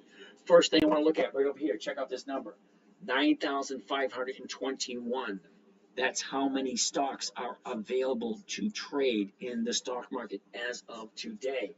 9,521. So, half of these companies are going to share their profits with their dividends. Okay, that's what a dividend is. It's the investors. That's you and me. Once we stop buying stocks, we become investors. We become stockholders, shareholders, however you want to call it. Okay, we own part of the company. So there's 9,521 to choose from. Half of these companies are going to give you a dividend. The other half are not. They're going to take their money and put it back into the company for capital appreciation. That's not what I'm here for. I honestly don't care about capital appreciation. 60 years old, I need my money to live off of. Sorry, I don't have millions upon millions upon millions where I can just, buy shit and not have to worry about Bill. Pump and dump. Yeah, no, sorry, I don't do that one, brother. All right, so anyway, 9,521. First thing I want to look at, dividend yield. This is going to separate those companies that pay from those companies that don't. Click on dividend yields. Let's say we want to look at a 2% yield. All right, 2% is not huge, but what it does, it gets rid of all the companies that don't pay dividends. So now I'm looking at 3,270. That's still a lot of companies to look at. Now, I want to go over here, options, because I want to do this on a weekly basis. Unfortunately, this website doesn't allow me to distinguish between weekly and monthly options. But there's only 1,953 companies that have a positive dividend, okay, and have options available. All right, so why did I show you that? Well, you're asking me, how can I do this? Whoops. How can I do this if companies only pay once per quarter? All righty then. Well, here's my answer. Out of that 9,521 companies, there's only about 300 that have 20 years or more of increased dividends and weekly options.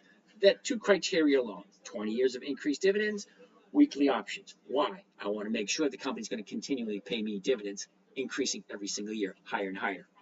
All right, Jose, we'll take a look at WBA in a second. All right, I just wrote it down, okay? WBA, I wrote it down. We'll take a look at it. All right, so if there's only 300 companies that pay a dividend and continuously increase it for more than 20 years, there's only 66 trading days in a quarter. See where I'm going with this? If there's 66 trading days in a quarter, how do you fit all 300 companies in that 66 trading day period? Well, let's get rid of this. All right, so let's get rid of this. Let's go right here. Here we go. All right. Just for the fun of it, this is the week of June. This is the month of June. 1, 2, 3, 4, 5, 10, 15, 18. 18, first week of June. 3, 4, 5, 9, second week. 2, 4, 6, 8, 10, 12, 14, 16. 16, third. 3, fourth. 2, 4, 6, 8. In that week. All right? Now, July, whole new set. Look at that. All of these companies, every single week, week after week after week. And this is just one list. Okay, I have a list of dividend kings, dividend aristocrats, dividend champions, dividend contenders. Okay, I have Warren Buffett's list. I have a list of companies that are over 100 years old. And then I have my favorite list, my personal list, which is my old list, which I've been working on for decades. But wait, there's more. If you order now, you get 2 for the price of 1. All right. But wait, there's more. Now we look at the 1 year, the 90 day, the 30 day. Yeah, all right. Yeah, basically we do. Okay. First of all, okay, to answer your question, if a company pays a dividend every 90 days, and there's 300 companies in my list, that means 66 trading days, okay? Don't kid yourself. There's only 66 trading days per quarter, 13 weeks. 13 weeks per quarter and 300 stocks. How do you get 300 stocks into 13 weeks? That's over 30 companies per week, roughly. 30 companies per week. Now, I only pick up 1 or 2 per week. If I can't find 1 or 2 decent companies out of this list, then I have a serious problem. Now, remember, this is my personal list that I came up with. Okay? Got British Petroleum, Honeywell, Starbucks, Visa, Walmart, IBM, Apple, UPS, 3M, Win, PSX. What the heck is PSX? Damn it. AMG, AMGN, Chevron, Citibank, Capital One Finance, Eaton Electric. Isn't it Eaton Electric? US Steel, Intel, Wells Fargo. Come on, most of those companies you've heard of. Okay, I only invest in companies that have increased their dividends for 20 years or more. The list really ain't that big. Okay, there's, like I said, there's about 300 companies. And if I put it into a 66 trading day, that's over 10 companies per week to choose from. And I only pick out 2 or 3 a week. That's it. Okay, so 2 or 3 a week. I take a look at the calendar. From the calendar, I look at the trade grid. What am I paying for it? What am I selling it for? What does the chart look like? Where's the high? Where's the low? Where was it? Where is it? Where is it going? Well, how do I figure out where it's going? Well, that's really not that difficult. You look at the 30-day chart. Here's your 30-day high. Here's your 30-day low. Okay, right now it's a no because this is a down day. I like 2 days off of a 30-day bottom. 30-day high, 30-day bottom. This is a down day. It's not an up day. Okay, so we got low battery over there on, I don't even know what that one is. But there's more. Yeah. Yeah, I do like to do. Let's jump back to the stocks. Okay? Enough of all that stuff. I answered all those questions. Gary, what is the amount you spend on each stock? Well, Gary, look at it this way. Let's say, hypothetically speaking, I got 100,000. I pick up 5 stocks. 20 grand, 20 grand, 20 grand, 20 grand. There's your 100 grand. Okay, if I have a million, 250, 250, 250, 250, 250. I even it out. Okay, if I'm picking up 5 stocks, 20%, 20%, 20%. If I'm picking up 4 stocks, 25, 25, 25, 25, whatever. Okay, I like to keep them even. 98% of all my money is invested at all times because I've been doing this long enough that I know what it's going to do. Okay, I have a debit card and a credit card attached to my trading account. Okay, whatever money I am not using, it's readily available. I'm an adult. I know when my bills are due. Okay, and I do this trading every Monday. I buy on Monday, I sell on Monday. On Friday, I wait and see if I'm back into cash or what has to happen. Okay, now let's get back to my list because I only have like 8 stocks to look at, and then we're going to call it a night. It's 11 o'clock. I don't know if I'm going to get to all of them. Okay, next on the list, STX. STX. Now, I'm not going to look when the dividend is. I'm just going to go through the numbers because you guys know I like to look at the calendar. Okay, is STX on the list for this week? I don't know. I'm not going to look. I'm just going through the numbers because this is what you guys suggested me to take a look at. I'm just going to tell you the numbers on it. First of all, I can say no right here because look at this. 30-day high, 30-day low, 4 days to the downside. I'd wait for the bottom first. Okay, I wait for it to come down to around 88 before I think about jumping in on this one. Doesn't even matter what the numbers are. 93.29, 93s, 80 cents. It wouldn't even make it. 2 reasons it doesn't make it. Reason number 1, it's not 1%. Reason number 2, look at this right here. 4 days to the downside. I like a bottom before I jump in. All right? So, no to STX. BBY. BBY. Here we go. 87.65. I'm looking at 88, 88.72, not 1%. And it's going to be a no. Look at this. Okay? The previous 30-day high, previous 30-day bottom, 2 days to the upside, shoots up like a rocket. Yep, nope, I don't buy it at the high. Sorry. BBY's a no. Altria. Now, I'm going to let you guys know, whoever is new here, Altria should be on your list. Why should Altria be on your list? Well, Altria is a dividend king. They are over 100 years old. They have increased their dividends for 5 decades or more. It means every single year, higher and higher and higher dividends. And they have weekly options available. First thing I want to see is what am I buying it for? 46.60 to 47s, 14. Nope, doesn't work. And look at this. Way up here. Okay? It is at the high of the year. It's a no. What's the ticker symbol? MO. Okay, so no to MO. ASO. ASO. Academy Sports Outfits. No idea who these are, but let's take a look at them. Okay? 57.41, the 57s, go for that, the 58s, both of them over 1%. I would prefer to go for the 57s. Why? Well, because the stock doesn't have to do anything. If I'm buying it at 57.41, selling it at 57, okay, which is less than I paid for it, granted, I understand that. Calm your jets. I'm collecting $1.10. Now, if I take the 41 cents off the $1.10, now I'm looking at, what, that's 69? Is that right? 60, yeah. 70. Yeah, about 70 cents. Okay? 70 cents on a $57 stock? Shit, yeah, why not? Okay? But look where we are. Here's your high. Here's your low. Here's where it was. Here's where it is. Let's take a deeper look. Okay, a year ago, 49.23. Look at the bottom.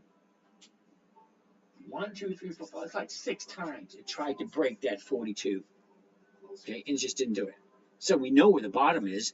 That's what you call support. That's some decent support when it's like 4 or 5 times and it just doesn't go any lower. Okay, from there, she reaches up, get a double high at 75.84. And that was the beginning of March. Okay, beginning of March. From there, drops, rebounds, drops, rebounds, drops, rebounds, drops, rebounds. That's where we are right now on a rebound. Okay, there is a possibility. Let's take a look at the last 30 days, because I love 30 days. 30 days is always a magical number for me. Okay, and I personally don't like the look of the 30-day. There's one. Here's your 30-day high, your 30-day bottom, 2 days to the upside. Here's the day to jump in right there. We missed that opportunity. Okay, we missed it. You see it? 30-day high, 30-day bottom, 2 green days, 2 days to the upside. Here's where you should have jumped in, and then it kept on going up, and finally reached a new top. What happens when it reaches the new top? Well, it's going to come back down again. Okay, so this is one I'd sit and watch, wait for it to come back down again. But then again, I like to coordinate with when do they pay their dividend. Alrighty, so note is Whirlpool. Ooh, Whirlpool, WHR.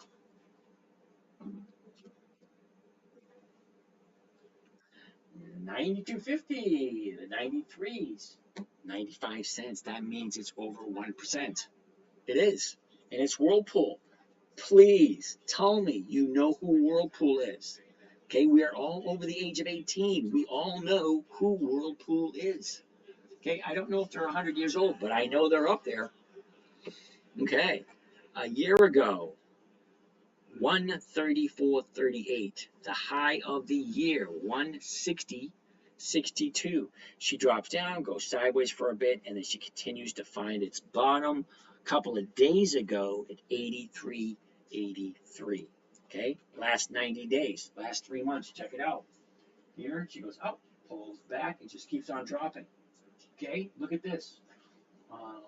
1, 2, 3, 4, 5, 6, 7, about 8 weeks. 8 weeks to the downside. Why would you buy it? Well, why would you buy it? Well, because here's the reason right here. Okay, it'll keep going down until it finds its bottom. And there's the bottom, right there. The best time to buy anything is buy low, sell high. You've been hearing that all your life. Buy low, sell high. Why the hell would I buy high? Is it going to go higher? It may not. But what happens when it comes down? At some point, we, the buyers and sellers, saying, wait a minute, this is way too damn low for this company. Okay, is 86 too low for Whirlpool? It could very well be. Let's look at the last 30 days right there. Okay, here's your last 30 days. Look, 30 days ago it was at 96. Here's your 30-day high. Look at that drop. Boom, there's the bottom. 2 days to the upside. Here's where you should have jumped in. This day right here, and who knows where it's going to go from here.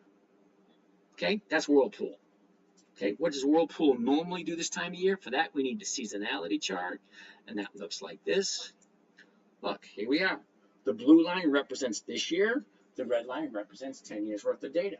10 years. There's 2014, 2015, 2016, 17, 18, 19, 20, so on and so forth to where we are today, right here.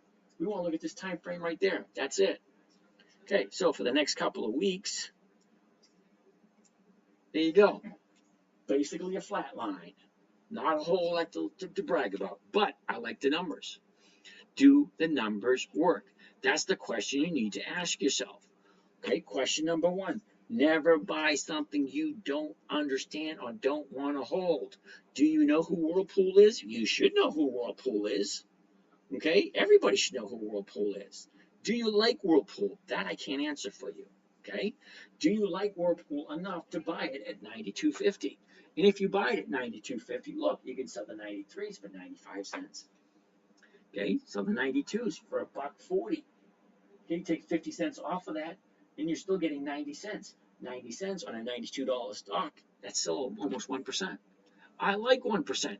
1% works for me. 1% is easy. 1% a week is over 50% a year. You tell me what other fund or what other strategy gives you a 50 cent per year. Safe, predictable, and consistent.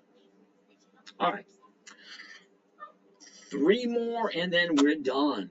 Occidental Petroleum. Oh, wait a minute. Someone came up with this. OXLE. What the heck is that? XLE. That's nothing. How about we do Occidental Petroleum, OXY? Okay, 6057. 6125 to 61. Yeah, no, numbers don't work. And take a look at this. Okay, here's the high, dropping, dropping, dropping, dropping. Okay, now, so dividends just keep you up and you get to hold. I'm catching up. Well, no, see, the dividends tell me when to buy. Okay, because stocks have a tendency to move up before the dividend is paid. Okay, great. So I buy it 2 weeks before the dividend. Let's go back here for a second.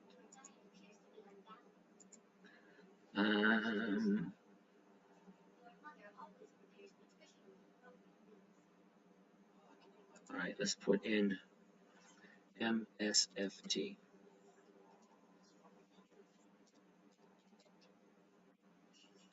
Okay, so here's Microsoft right here. Okay, MSFT. Okay, say hypothetically I want to buy it 2 weeks before the EX date. Right here, 31st. Okay, so if I buy it here on the 31st and I collect my 1%, okay, what are the odds of it hitting its target by Friday? Well, if I buy it right, it should be good. And if I do get the 1%, fine. I'll see you again in 90 days. I got my 1%. I will take a look at it again on week number 2. Will I have the opportunity to collect another 1% here? Maybe yes, maybe no. Okay, so what if it doesn't hit my target then? What if the stock goes down? Okay, the 3rd week in a row, I'll get another premium. Premium, premium, premium, dividend. And now I have Microsoft. Premium, premium, premium, dividend. That's 4 times I can collect money on one time it has a dividend. Then, once I own the stock, I will continue writing covered calls on it until it hits my exit target. Okay, premium, premium, premium, dividend, premium, premium. You just keep on going over and over and over again until you hit your target. Now, the longest I ever held anything was Kimberly Clark. I held it for 9 months. I collected 3 dividends and about 30 premiums. Premium, premium, premium, premium, dividend, premium, premium, premium, premium, premium, premium, premium, dividend, premium, so on and so forth. Okay, every 90 days they pay a dividend. Simone, 2 weeks before the EX date. Yep, that's right. Got it. Good. Get it. Good. Okay, FedEx. We're looking at 2 more. Then I'm going to call it a day. FedEx. We get fed up with FedEx. FDX. FedEx. 248. 248.90. I'm looking at the 250s. 1K. 247. Yep. Okay, so the 247.50 is right around 1%, and I like the 247.50s. Why? Because it's way into the money. Dell, Bob Melika. Is it Malika? Malika. All right, we'll look at Dell, and that will be the last one. All right, just for you, Bob. All right, so FDX. If I buy it at 249. 248.90, which is right around 249. Okay, I can sell the 250s, collect 192, not 1%, or I can sell the 147.50s and collect 3 1/4. All right, well, that's going to take some creative math, but it's not a simple number. So let's figure. Chart isn't great, but seems to be at a key level. Well, let's take out the numbers first. All right, 247. Okay, here we go. Okay, clear this. 247.50 plus the premium.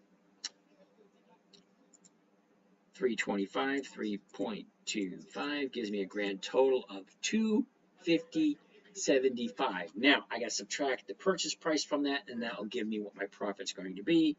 Subtract 248.9, and that gives me a grand total of 185, not 1%, so it's going to be a no. Sorry.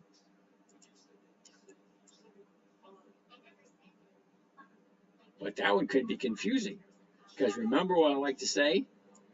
Okay, 30-day high, 30-day bottom, 2 days to the upside, then jump in. Yeah, see what happened right here? Let's zoom in right here a little closer. Okay, now when I say 2 days to the upside, okay, here's your 30-day bottom, 2 days to the upside. Now I want to jump in. As soon as the market opens, it opened lower than it closed yesterday, so it's a no. Sorry. Thanks for looking. All right. WBA. We already looked at Walgreens, but really quickly, we'll look at it again because it's going to be relatively quick. Walgreens, 15.92. We're looking at the 16, 25 cents. What is 25 cents on a $16 stock? Okay, so 0.25 divided by the purchase price, 15.92 comes a grand total of 1.57%. 1.57 for Walgreens. Walgreens has been in business for over 100 years. Okay, you should try flipping the camera through TikTok so we can see it, not backwards. Hey, Mike Miller Jr., you're new here. Mike Miller Jr., just to let you know, I get 5 cameras going here. So if I turn one camera around, it's going to mess with my head. Really, it is. That one's going one direction, that one's going one direction, that's going one direction, that's going one direction. They're all going the exact same direction. This TikTok is the only one that allows me to invert it. So I'll have 4 cameras going one direction, 1 camera going the wrong direction. That is why, Mr. Mike, this screen right here behind me is live on YouTube. You can go to YouTube and you'll be able to see all these little tiny numbers. Okay? Seriously, because I have OCD, too. I have OCD and I also have, what do you call that? I don't know. I lose track of things so easy. Don't get old. It's no fun. All right. That being said, Walgreens. Let's get back to Walgreens. Molly Palmer. Thanks for following this, Miss Molly. Good golly, Miss Molly. All right, so let's take a look at the chart. All right, look at this. Here's the high of the year. Okay, here's the low of the year. Here's where it was. Here's where it is. It looks, depending on how you look at it. Now, if you bought it over here, it looks pretty crappy right here. But if you're like me, and if you're like people that follow me, like you waiting for this. Look at this. This is the bottom of the year. This is the perfect time to buy. I'm not suggesting. I'm suggesting you do your own research, make your own decisions. But here you go. Okay, so a year ago we're at 31.51. We topped out at 32.93. From there she drops and drops, retraces. Look at she ends up the year. Ends up the year right there. Okay? Then from there she kept on dropping and dropping and dropping. Okay, last 90 days. Look at that. Okay, high at 1947. The low 4 days ago. What was it? 1462. Last 30 days. This is what you're gonna like. You're gonna like this. You ready? Look, 30 days ago. Here's where we are. Okay, just around 18. Okay, just up here at 1860. From there, she drops, retraces 3 days, 2 days to the upside. What is this right here? This is the bottom of the year. You can only have one top, one high of the 30-day period, and one bottom of the 30-day period. What happens at the bottom? Turns around, goes back up to the upside. And it's going to continue to go up until we, the buyers and sellers, say, it's too much money. Be careful seeing the word YouTube on TikTok. I heard it could cause a violation. Oh, okay. Well, I'm live broadcasting on YouTube, TikTok, Instagram, Facebook. All right, anyway, besides the point. All right, so that's Walgreens, and I love Walgreens, and I actually have some Walgreens, okay, because I like 30-day high, 30-day bottom, 2 days to the upside, then jump on in, okay? Last for the list for today, Dell. This is it, no more. Emma, how are you doing there, Emma Santiago? Welcome to the show. You just got here. Unfortunately, we're getting ready. This is my last one for the day. It is going to be Dell, D-E-L-L. Now, I actually have some Dell computers, and it's going to be, this is going to be interesting. First thing I want to look at, 132.47. Look at the 133s. Look at that, $3. Nice. That's a nice premium. However, look at the chart. Okay, here's the high. Here's the low. Here's where it was. Here's where it is. It looks absolutely horrible. Why? Well, look, a year ago it's around $40. Okay, and it went from $40 a year ago to $180. And you think there's not going to be profiting? Doesn't that look similar to Costco and Nvidia? Look, Nothing? Huge. $40 to 180. That's a big jump. What happened? Profit taking. Okay? Exactly. What was the profit taking? Let's take a look. Here's your 30-day. Look, 30 days ago, 120, jumps up to 180, pulls back, big drop down again. This thing is going to turn around once it finds its new bottom. Because one day, big gap down, 2 days, 3 days, this gap is going to fill eventually. It may not. It'd be great when it does. But at this moment, Dell is a no. Sorry. Unless you really like Dell. And if you really like Dell, do you really like Dell at 130? Okay, a year ago it was at 40 bucks. I don't know. I personally wouldn't be buying a $40 stock at 130 bucks. Okay, that's why I like to see the year. Where was it a year ago? Where is it now? Let's go back a little bit. Okay, now 40 bucks a year ago, 180.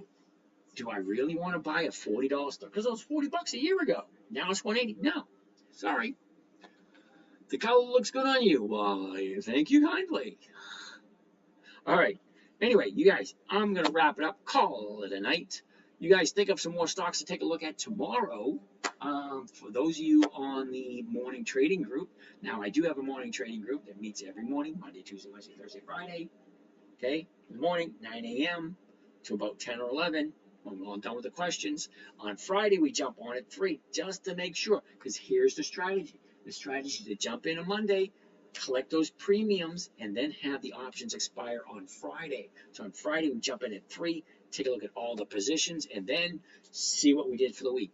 Week after week after week, 1%. Safe, predictable, consistent, 1% per week. You guys have a great day, and we'll see you again tomorrow night. So we turn off Instagram over here, and now.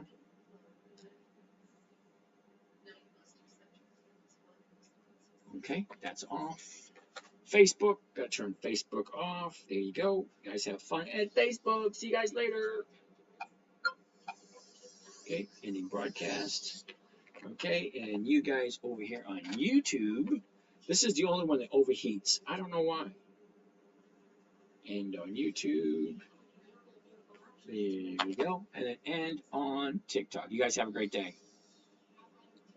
Red eye last night to Panama. Wow, cool, Mike. I'd like to go to Panama. Maybe next time I'll go with you.